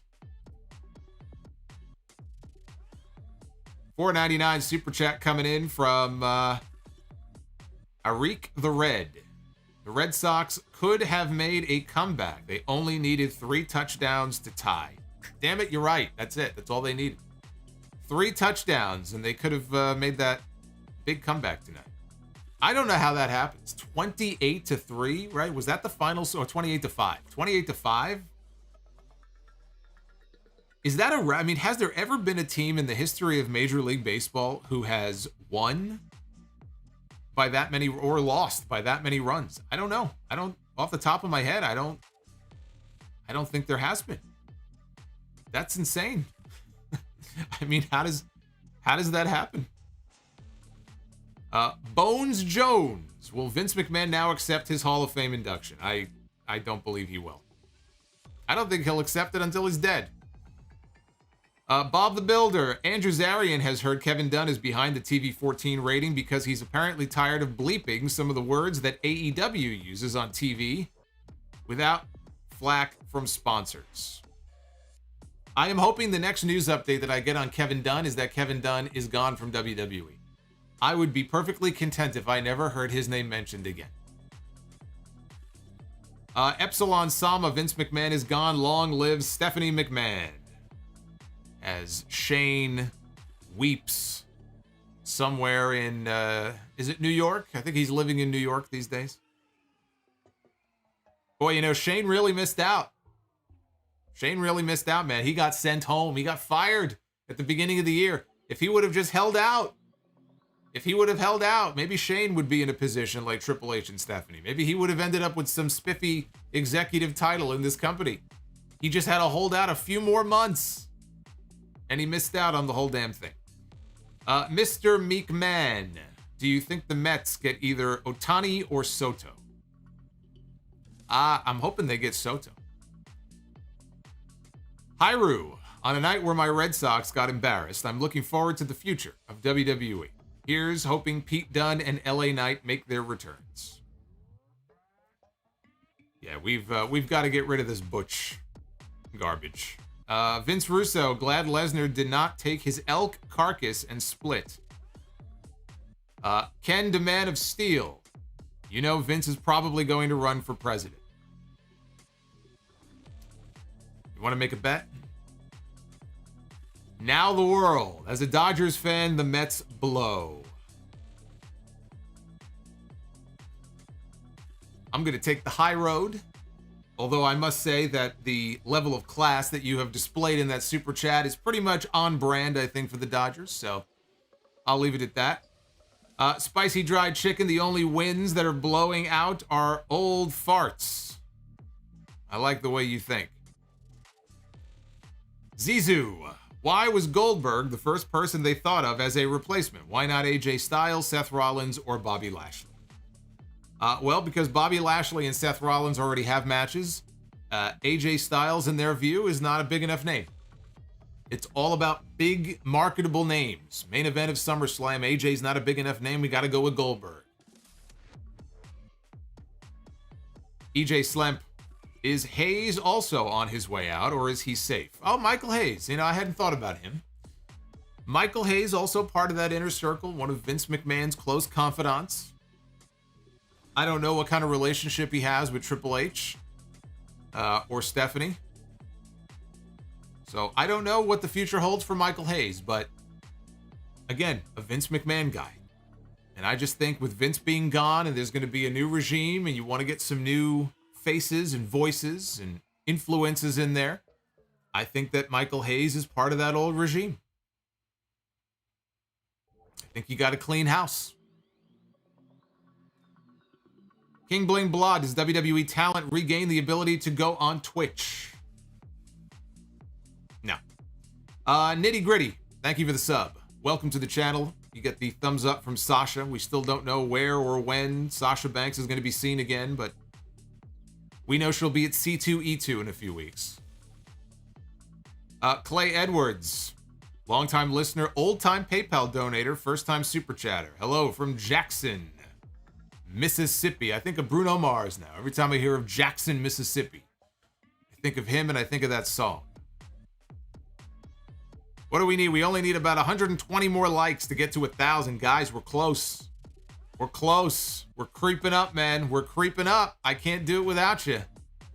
I can't do it without those thumbs. You got to stick those thumbs way up there.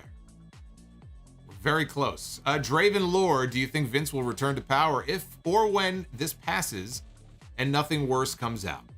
If nothing worse was coming out, then he would not have retired. So the answer is no. Loose Cannon started with an awful morning when I got popped for COVID and then heard about the Vince news, and there was only one show I'm tuning into, and that is better listen to Solomonster to close the night. Loose Cannon Lopez. On a Friday night. Thank you, brother. Ben Burnside. I'm in a state of shock. I don't think I've been more shocked in my life, honestly. I guess that means my life ain't so bad. Not depressed. Just saying. You need to get some more exciting things going on, though, in your life. If this is the biggest shock. I mean, certainly you've seen TV shows that have had shocking finales, or maybe a big movie scene, or I don't know, some kind of you have a favorite sports team. Maybe there's like a big play in a game or something. You know, the ball going through Buckner's legs. You gotta rub it into the Red Sox tonight. But thank you, Ben. We got Dr. War God. What a fucking name that is. I love it. Dr. War God. It's a damn shame that it took this to send Vince to a forced retirement, but he needed to retire years ago. Let's hope that it breathes new life backstage. Well, so far the mood behind the scenes is said to be positive. This could end up being a big morale booster for the company. We don't know. Zizou, if someone would have told me a year ago that Vince would have stepped down from the company, I would have called them crazy. Thanks for always being here. Juan Ocampo. Not comparing the two, but was the Vince news as shocking as the Benoit news? Also, if you were not doing reviews, would this have been an emergency sound off? Yes, I was going live tonight no matter what. But I figured once the rumors about Brock walking out and all that started, I said, you know what? Let's wait and see what happens on Smackdown. Because what happens on Smackdown could impact how I cover the news, right? I heard Stephanie was going to open the show. I didn't know what she was going to say. So I said, you know what? We'll cut out Rampage for one night. We'll just focus on WWE. And we'll go live. But, the Benoit thing is the most shocking, in the worst possible way, the most shocking wrestling related news that I have ever heard. We're talking about one of the most popular wrestlers of all time killing himself and his family. So yeah, the two don't compare. There's nothing more shocking than that. Ted Evans, random thoughts on the final season of Better Call Saul. Obviously, no spoilers. Loving it. Absolutely phenomenal. And we'll wait and see when the last few episodes are done. When I first started watching the show, I never would have imagined that I would be thinking, does this show rank above Breaking Bad? But I think we're about at that point where I might be ready to concede that Better Call Saul is as good or better than Breaking Bad. It is an incredible show. I am very much looking forward to the ending, but I'm also very sad because it's over. I'm going to be very sad after that last episode airs. Ben Burnside, do you see a bored Vince going to the XFL with The Rock, accepting him as a partner with open arms? I think that The Rock is a savvy enough businessman and the people around him are smart enough to not let him do that.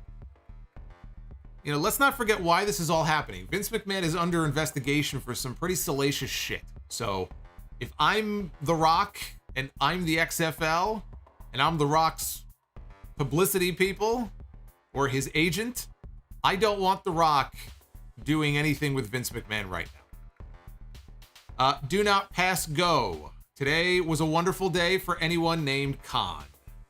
That's right, except poor Genghis Khan, who's still dead.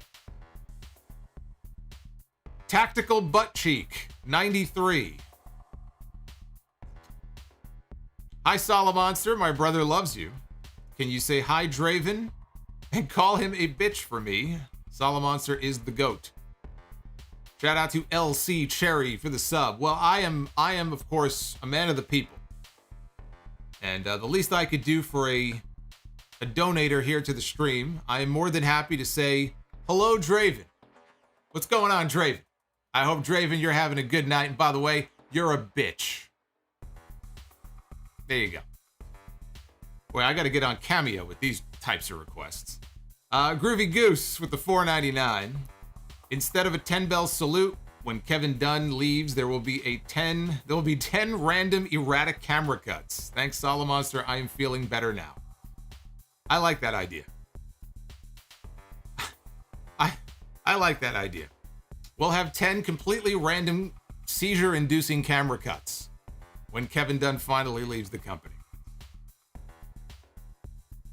We got Groovy Goose. We got GCC 305 with the $10 super chat. Hey, Solomonster, thank you for your reviews. Past 2 months, I cold turkey. I can't even talk. I cold turkey stopped watching wrestling because it has just been bad for my mental health.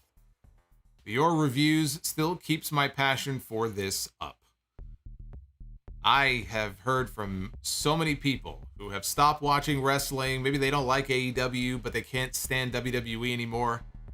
And they just watch the streams and they listen to the main podcast, the flagship, every Sunday, the main sound off. And I'm sure we're going to get more information over these next 24 to 36 hours. So I'm going to have a lot more to say about all this, including potentially some new stuff on Sunday. So if you thought tonight was something, we still have the main show coming up on Sunday. But thank you. I'm glad that you're able to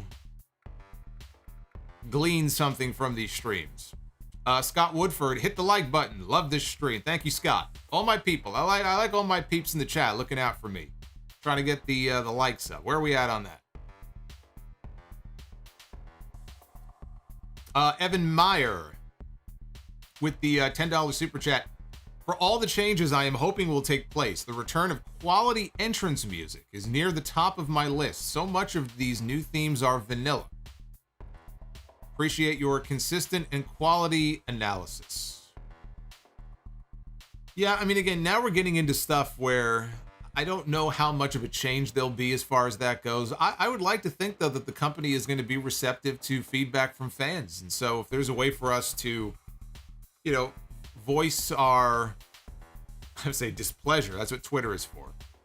Let them know how you're feeling about things, and maybe management will be more receptive.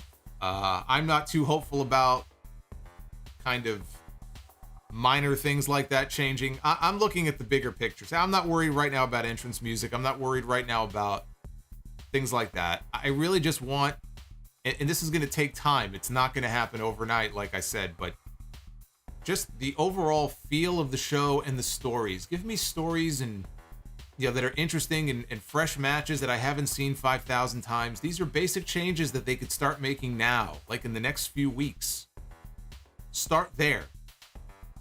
And then you can worry about all of that other stuff. All that other stuff is meaningless if nothing changes when it comes to what we see on the shows every week.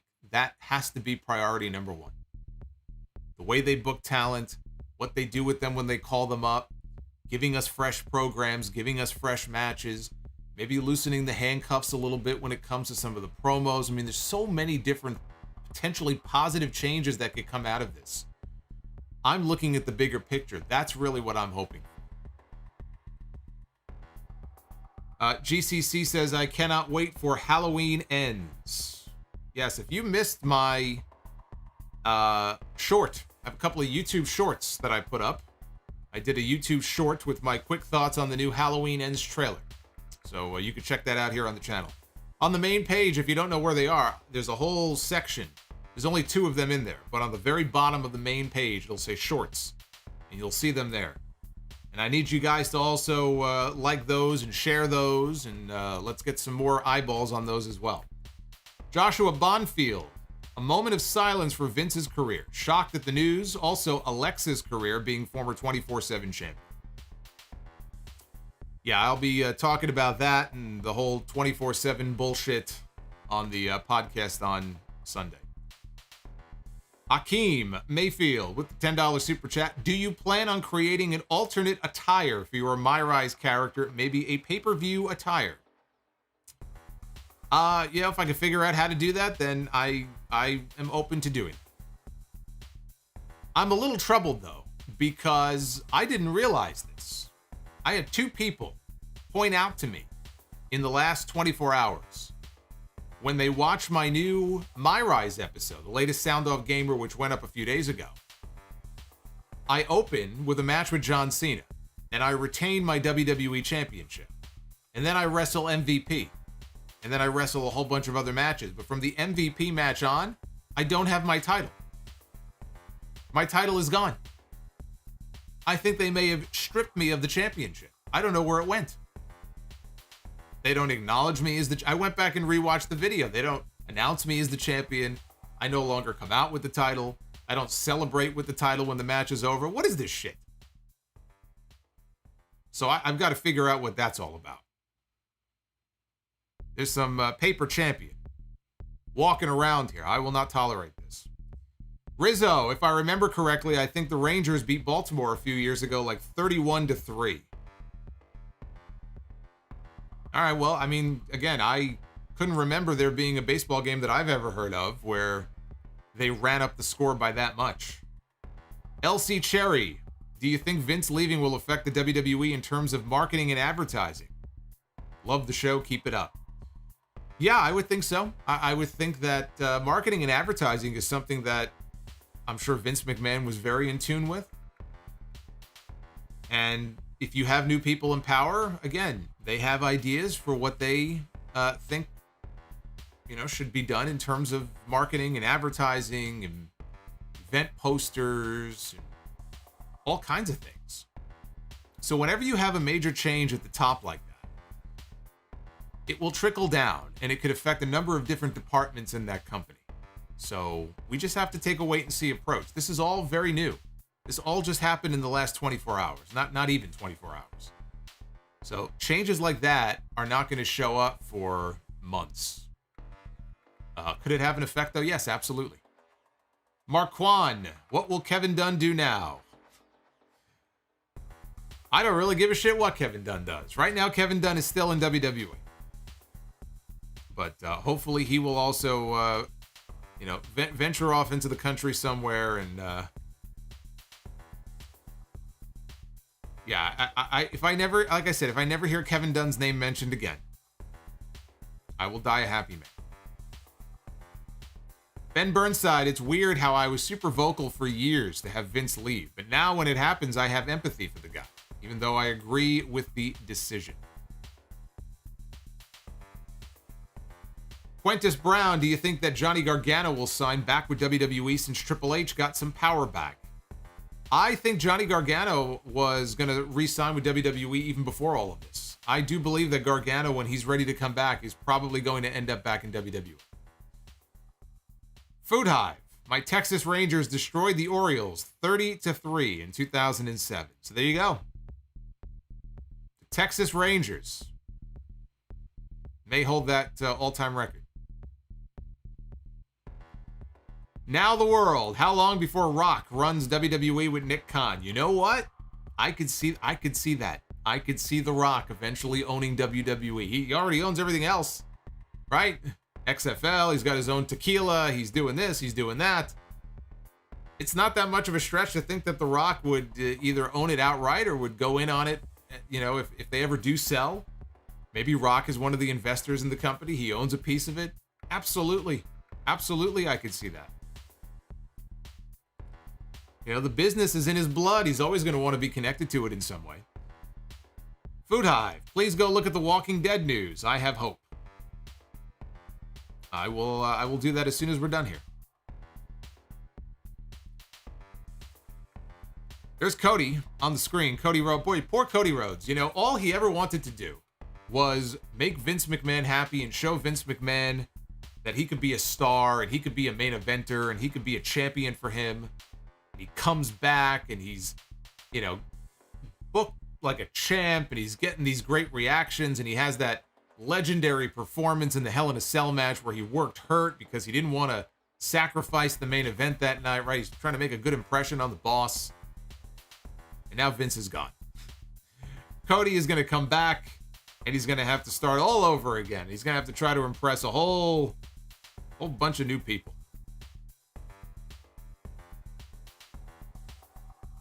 Hey, Zania Berry. I don't know if I'm saying that right, but thank you for being a Sound Off legend. Rizzo, Michael Hayes, out of all of them should be thanking God the mainstream media has not dug into him that much with all the racist and the whole Alicia Fox story. I don't know if you or the chat remember that fiasco. Yes, I do. I remember that well.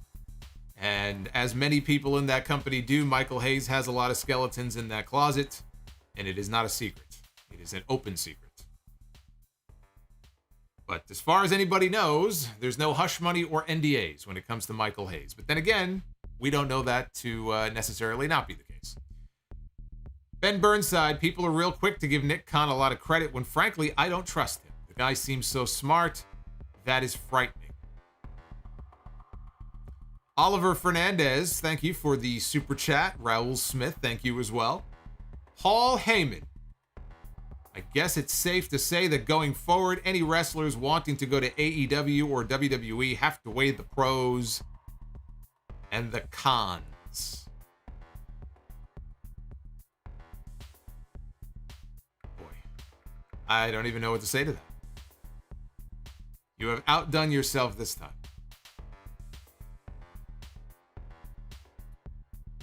Scott Woodford, Vince's new song is Is There a Chance in Hell? Tassi Artega with the $5 super chat. After all of this situation, Vince McMahon ends up buying the Mets. Well, that is not going to happen because we already have a billionaire owner who probably is worth more than Vince is. So I'm very happy with the Mets owner right now. The Mets do not need Vince McMahon. We do not want Vince McMahon.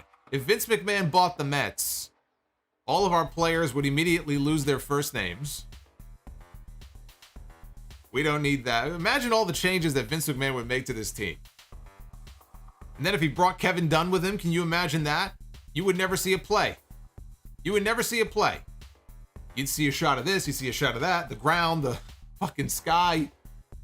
Imagine if they ran the Mets the way they run WWE. Every game would start with a promo. We'd have more commercial breaks. We'd have the announcers about to cut to break talking about how the Mets roll on, and then they would, cut away and come back, and what a mess that would be. Ben Burnside, how did he get a CEO position when only Stephanie was the interim CEO? How did he ascend so quickly? Frankly, I think Khan could find a way to become, and then his super chat just ends. But he is very untrustworthy of Nick Khan, is Ben. He doesn't trust this guy as far as he could throw him. Chris Manson, I've heard you mention where you were when you first heard the Benoit news, but I want to know your reaction when you found out that he did what he did. My reaction, was like, everybody else's reaction. I was stunned. I was appalled. I was sick over it. You don't want to believe that it's true. As revered and respected as this guy was. Not that it would have been any less tragic if it was some scrub, journeyman that we've never heard of before, but it just made it that much worse. That everybody, their first instinct was to heap praise on him, and then they find out what he did, and now if you're somebody who knew him or worked with him or you were friends with him, imagine how they must have felt when they found out he did what he did. As far as when I found out, I'm trying to remember exactly if I found out that night. I feel like I started reading about it that night, and because I was just checking for as much news as I could possibly find, and again, I was appalled. It didn't feel real to me. I wanted to believe that was not the case, but I think that's a natural reaction. You don't want to believe it. You don't want to believe that he's capable of such evil. We got Luis. Look at this, Luis Belmont in the chat. one of our Sound Off legends, who does not believe Vince McMahon is actually retired. I expected Luis to be one of those people who did not buy the news. He doesn't believe it. But thank you, Luis.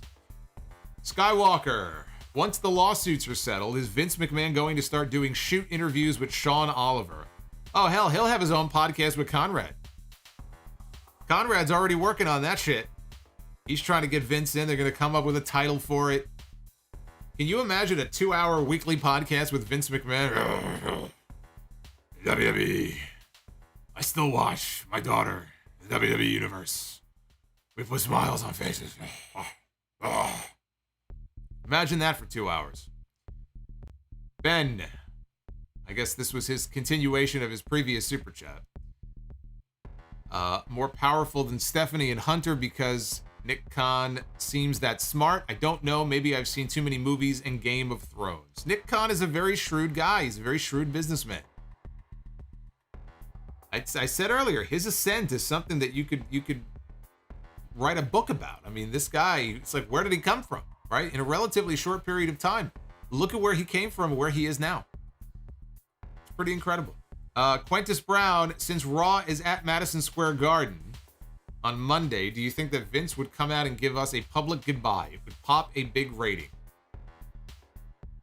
No, I don't see it. I think that Vince is done. He's gone.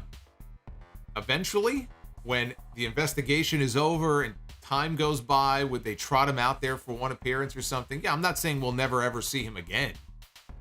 But no, he's done. He wasn't on Smackdown tonight, and I can't imagine that he'll be at the Garden on Monday either.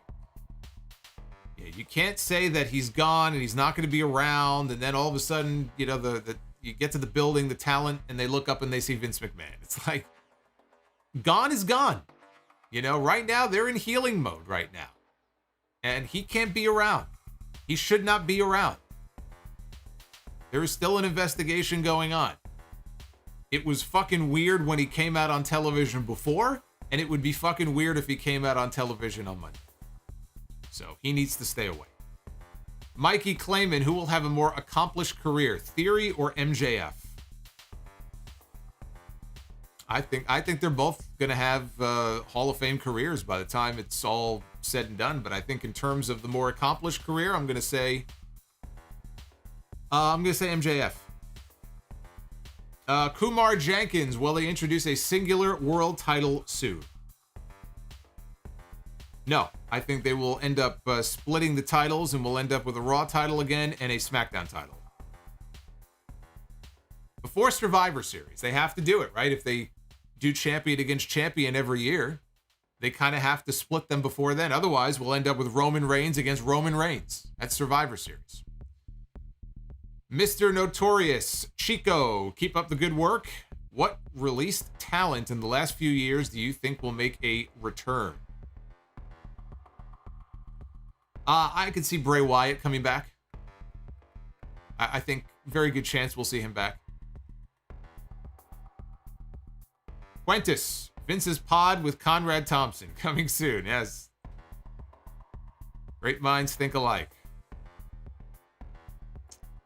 We're creeping closer to 1,000 likes, I'm being told. We only need about 40 more. 40. Should be able to do that easily. DHV Smoking Trees, how pissed is Shane McMahon right now? I would say he's probably not very happy. Yeah, we could do 40 easily. We still have over 2,100 here, so 40 should be a piece of cake. Loose Cannon, Vince will start his new What a Maneuver podcast with Conrad Thompson. King Bling Blah, my rise is nothing but mini stories, no continuity. That's why you go from WrestleMania main event to Viking Raiders with no title. Check story progress tab. Great. So I have lost my WWE Championship. After all that hard work that I put in to win that Royal Rumble and beat Seth Rollins in the main event, it was all for nothing. It was all just to go back to wrestling MVP and Otis on Monday Night Raw. This is why we need Vince McMahon out of power. Now that Vince McMahon is no longer the head of creative, perhaps I will find more success in my rise. Javo, what does it mean for the Saudi Arabia deal? It means absolutely nothing. It's too much money. You think Nick Khan is going to suddenly abandon the Saudi Arabia deal? You're fooling yourself. The Saudi Arabia deal will be unaffected by this. Zizu, random, but does anyone like Theory? I mean, I think he's very good. I think he's very talented, and I think that he is going to be probably the chosen one that they build up. Eventually, he'll be a big baby face for them, so yeah, I think that there are a lot of people who like Theory. Uffman, such good shit with Conrad Thompson. Maybe you're fired with Conrad Thompson. How's that for a name? Akeem Mayfield, do you think we will ever get a Cody against AJ Styles match? And do you see Ken Shamrock ever being inducted into the Hall of Fame? I think eventually they're going to run out of names. All those names will end up in the Hall of Fame. I think Shamrock eventually will be in the Hall of Fame. And yes, we will eventually get Cody against AJ Styles.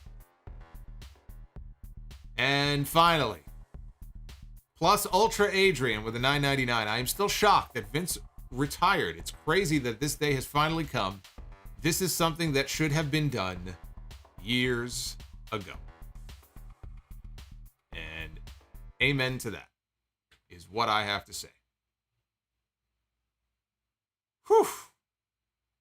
There's a lot of super chats. I think I have covered them all. A lot of good questions, a lot of good comments. A lot of people still processing the news that nobody was expecting, I think, this soon. I think we all knew that this could potentially be the end result if more bad stuff came out and the board put pressure on him to do the right thing. But 4 o'clock this afternoon, before the investigation is even done, it caught me off guard. It blew up my whole day. It blew up all my plans. All my plans for Sunday now. I don't know what this podcast is going to look like on Sunday. But one thing I do know is that I'm going to be live again with you in less than 24 hours. Tomorrow night, after Death Before Dishonor, which on paper looks like a hell of a card. We have Claudio Castagnoli challenging for a world championship for the first time in Ring of Honor. I don't recall if he ever wrestled for the Ring of Honor world title before, but he has never been a world champion in any promotion. And he'll have his chance against Jonathan Gresham tomorrow night. I kind of feel like it's not going to happen. I feel like it would be too quick. But I also feel like the real main event of this pay-per-view is not Claudio and Gresham. I think it's FTR and the Briscoes, 2 out of 3 falls. And that is going to be a match not to be missed. If you didn't see that Dax Harwood promo on Dynamite on Wednesday, or any of the promo stuff they've done building up to this match, both teams, you got to go check it out. So just so you know, even if you're not an ROH fan, even if you're not watching the pay-per-view, you can come back and ask more questions about Vince, whatever you want. But we'll be hanging out tomorrow night. Luis dropping $5. Brock Lesnar killing Austin Theory with the Money in the Bank briefcase was the highlight of the night. Well, it's not saying much. I mean, there weren't very many highlights on SmackDown at all. So, yeah, you're probably right. By default, that would be the highlight of the night.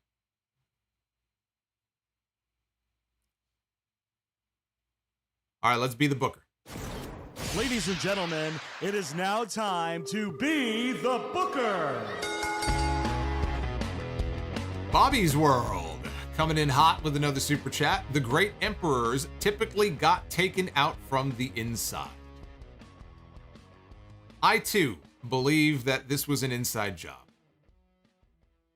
There will always be the question of who leaked what to the Wall Street Journal. We may never find out, but it is fun to think about.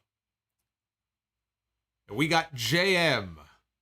I was right about to push the button, and JM is dropping $50. $50 more on the stream. Look at this. It's so far behind. We have to wait a few seconds for JM to pop up on screen. But JM, thank you, brother.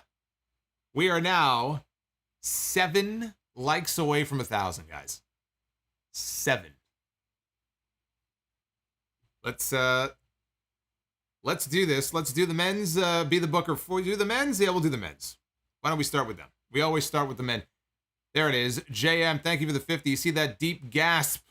Vince McMahon with that big gulp in that super chat. That was him when he made the realization that he was going to have to step down. Took that deep breath.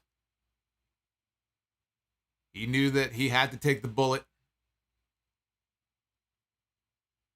G. Pankhurst, thank you for the sub. We begin with old Double J. Jeff. JARRETT. What are the chances that we land on Jeff Jarrett on the very night that he made an appearance on Smackdown? This fucking guy is everywhere. He's on Smackdown. He's at SummerSlam.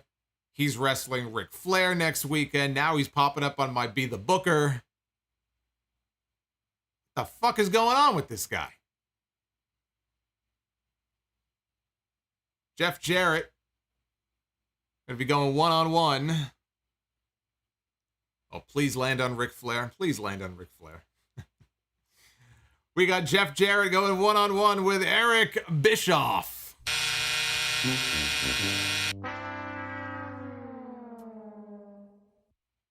Oh, man. Well, let's move on to the ladies. On the ladies' side, we got Carmella, now calling herself the badass with the great ass, which she totally stole from Natalia Markova. Natalia Markova from the NWA. Natalia Markova, the reigning House of Glory women's champion, who literally has a t-shirt that says that on it. Badass with a great ass. So Carmella stole that. It makes you wonder what else she's stolen.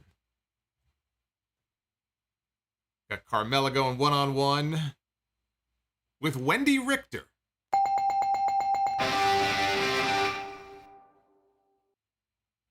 I think that's a passable match. Wendy Richter, former women's champion. Carmella, also a multiple-time women's champion. I'll give that a barely passing grade. I think we can take that. And on the tag team side here, we got a lot of teams here. We got over 160 teams.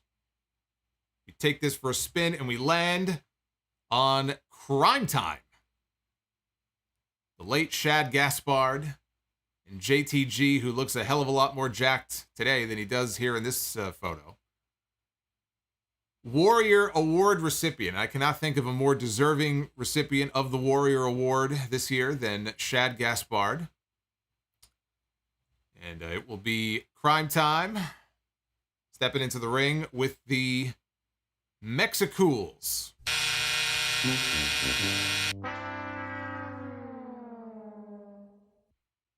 All right, well, 1 out of 3. Not our best Be the Booker, but there you go. 1 for the men, 1 for the ladies, 1 for the tag teams. And we have more super chats here. We've got Ricky Edmond with a 5 spot. The way he kissed Trish Stratus in 2000 and Sable in 2003, I was always suspicious. Yeah, Vince was always a creep. We just now have proof that he was a creep on a whole other level. But the guy was always a creep. Rizzo, last one. But did you hear about Paul London's interview where he talks about Ashley Massaro and Vince? Heartbreaking stuff.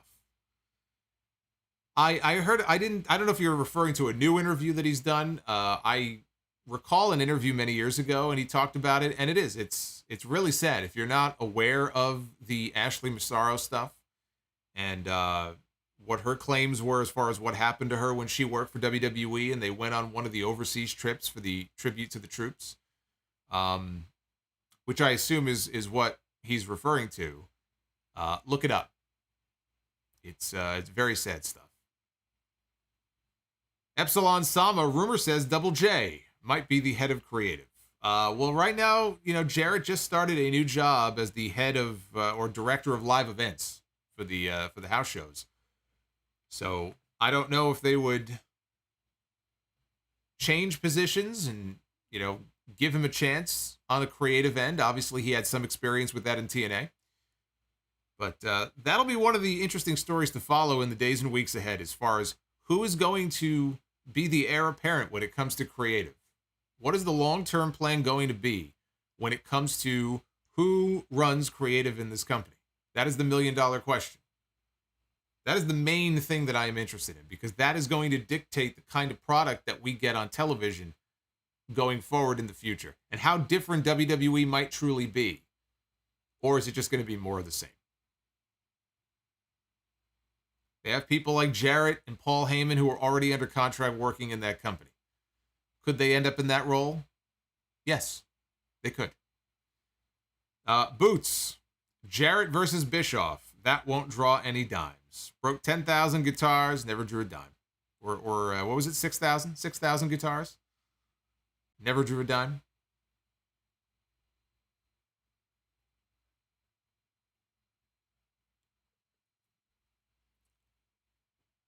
I see some people are giving Jim Cornette a vote of confidence as far as putting him in charge of creative in WWE. What makes you think that Cornette would even want the job? I don't think Cornette has left his house in 2.5 years. You think he wants to go on the road again? I don't think so. I don't think so.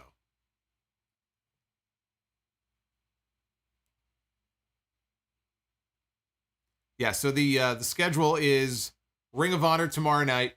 We've got Dynamite, obviously, on Wednesday. I might go live with SummerSlam predictions on Thursday. We'll have our Friday night stream next week. SummerSlam on Saturday, next Saturday. And next Sunday, I am going to be ordering and covering the Ric Flair final match pay-per-view.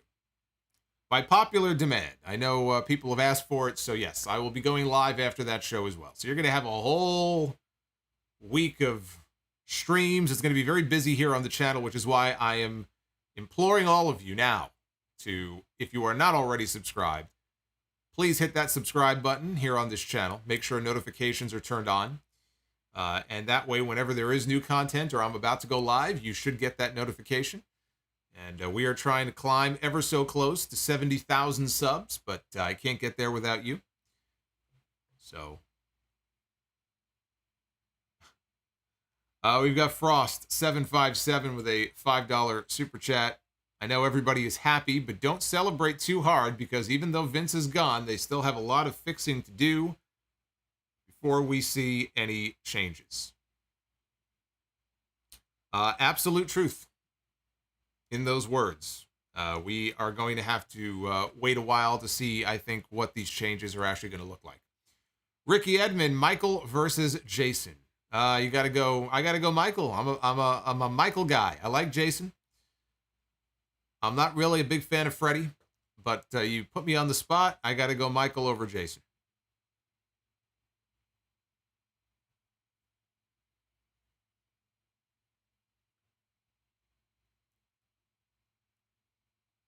The Flair show looks fantastic and all out without AEW. Yeah, what's interesting about what Conrad has done in terms of, booking that card, you have talent from all different promotions. So it's not just, some AEW faces on there. I think MLW is represented. I think Impact is represented. I think there's, I don't know if it's AAA or CMLL. There's some, Lucha talent that are on the card. It's a nice mix. Like, the undercard looks, very good. And then there's sort of the morbid curiosity about what the Flair match is going to look like. Because they put together a hell of a promo video for it earlier in the week. I don't know that the match will be as good. But yes, we will be covering that here on the channel next weekend as well. And I also want to thank all of you. We did blow past 1,000 likes here on the stream. So thank you for that. I knew I could depend on all of you. Will Flair bleed or not? Are you kidding me? Of course, it's Ric Flair. Wouldn't be a Ric Flair match if he didn't bleed. Of course he will.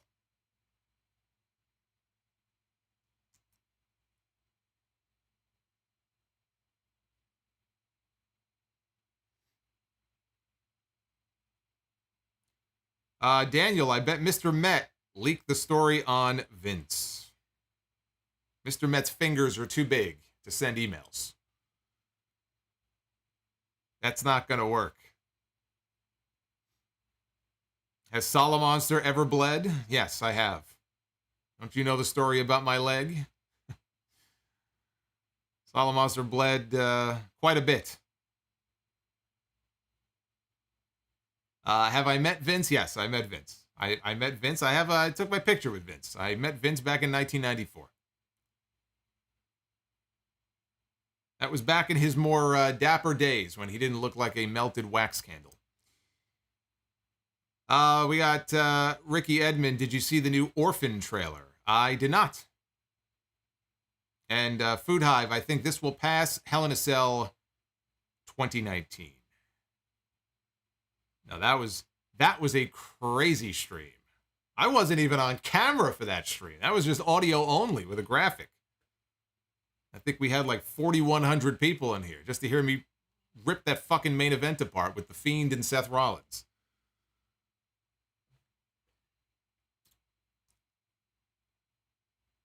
DHV Smoking Trees. For Halloween this year, you should do a spooky horror movie bad guy be the booker. I don't know about that, but I love Halloween. So you guys know in October, I doll up the streams. We get the Halloween imagery going. I always look forward to the holidays when it comes to spicing up the look of the streams and the lights and the snow and all that kind of stuff. I always have fun with that. And this fall is actually going to be, it's pretty big. Yeah, we'll do a birthday stream probably in October. And then November is the 15-year anniversary of the Sound Off. So it's gonna be good times here on the channel this fall. Did I ever consider getting into the ring? No, I've been in rings before, but actually getting into the ring and having a match, no.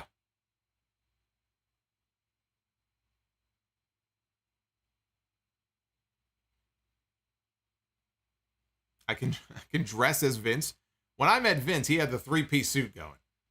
I'm already dying here because I turned the air conditioner off to do this stream.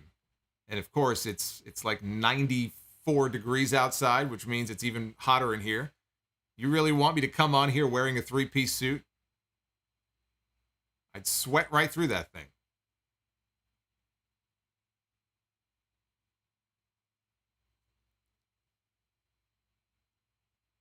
Oh, Miguel, happy early birthday. He's also an October birthday boy. I know a lot of people who have birthdays in October. A lot of Libras. Shout out to all the Libras out there. Solomonster will be the head of creative. I am the source, and I will be the head of creative. Damn it, you've exposed my plan. You've exposed my plan. I leaked the email, and I've set myself up for the position. What makes you think I want that position? What makes you even think I want that position?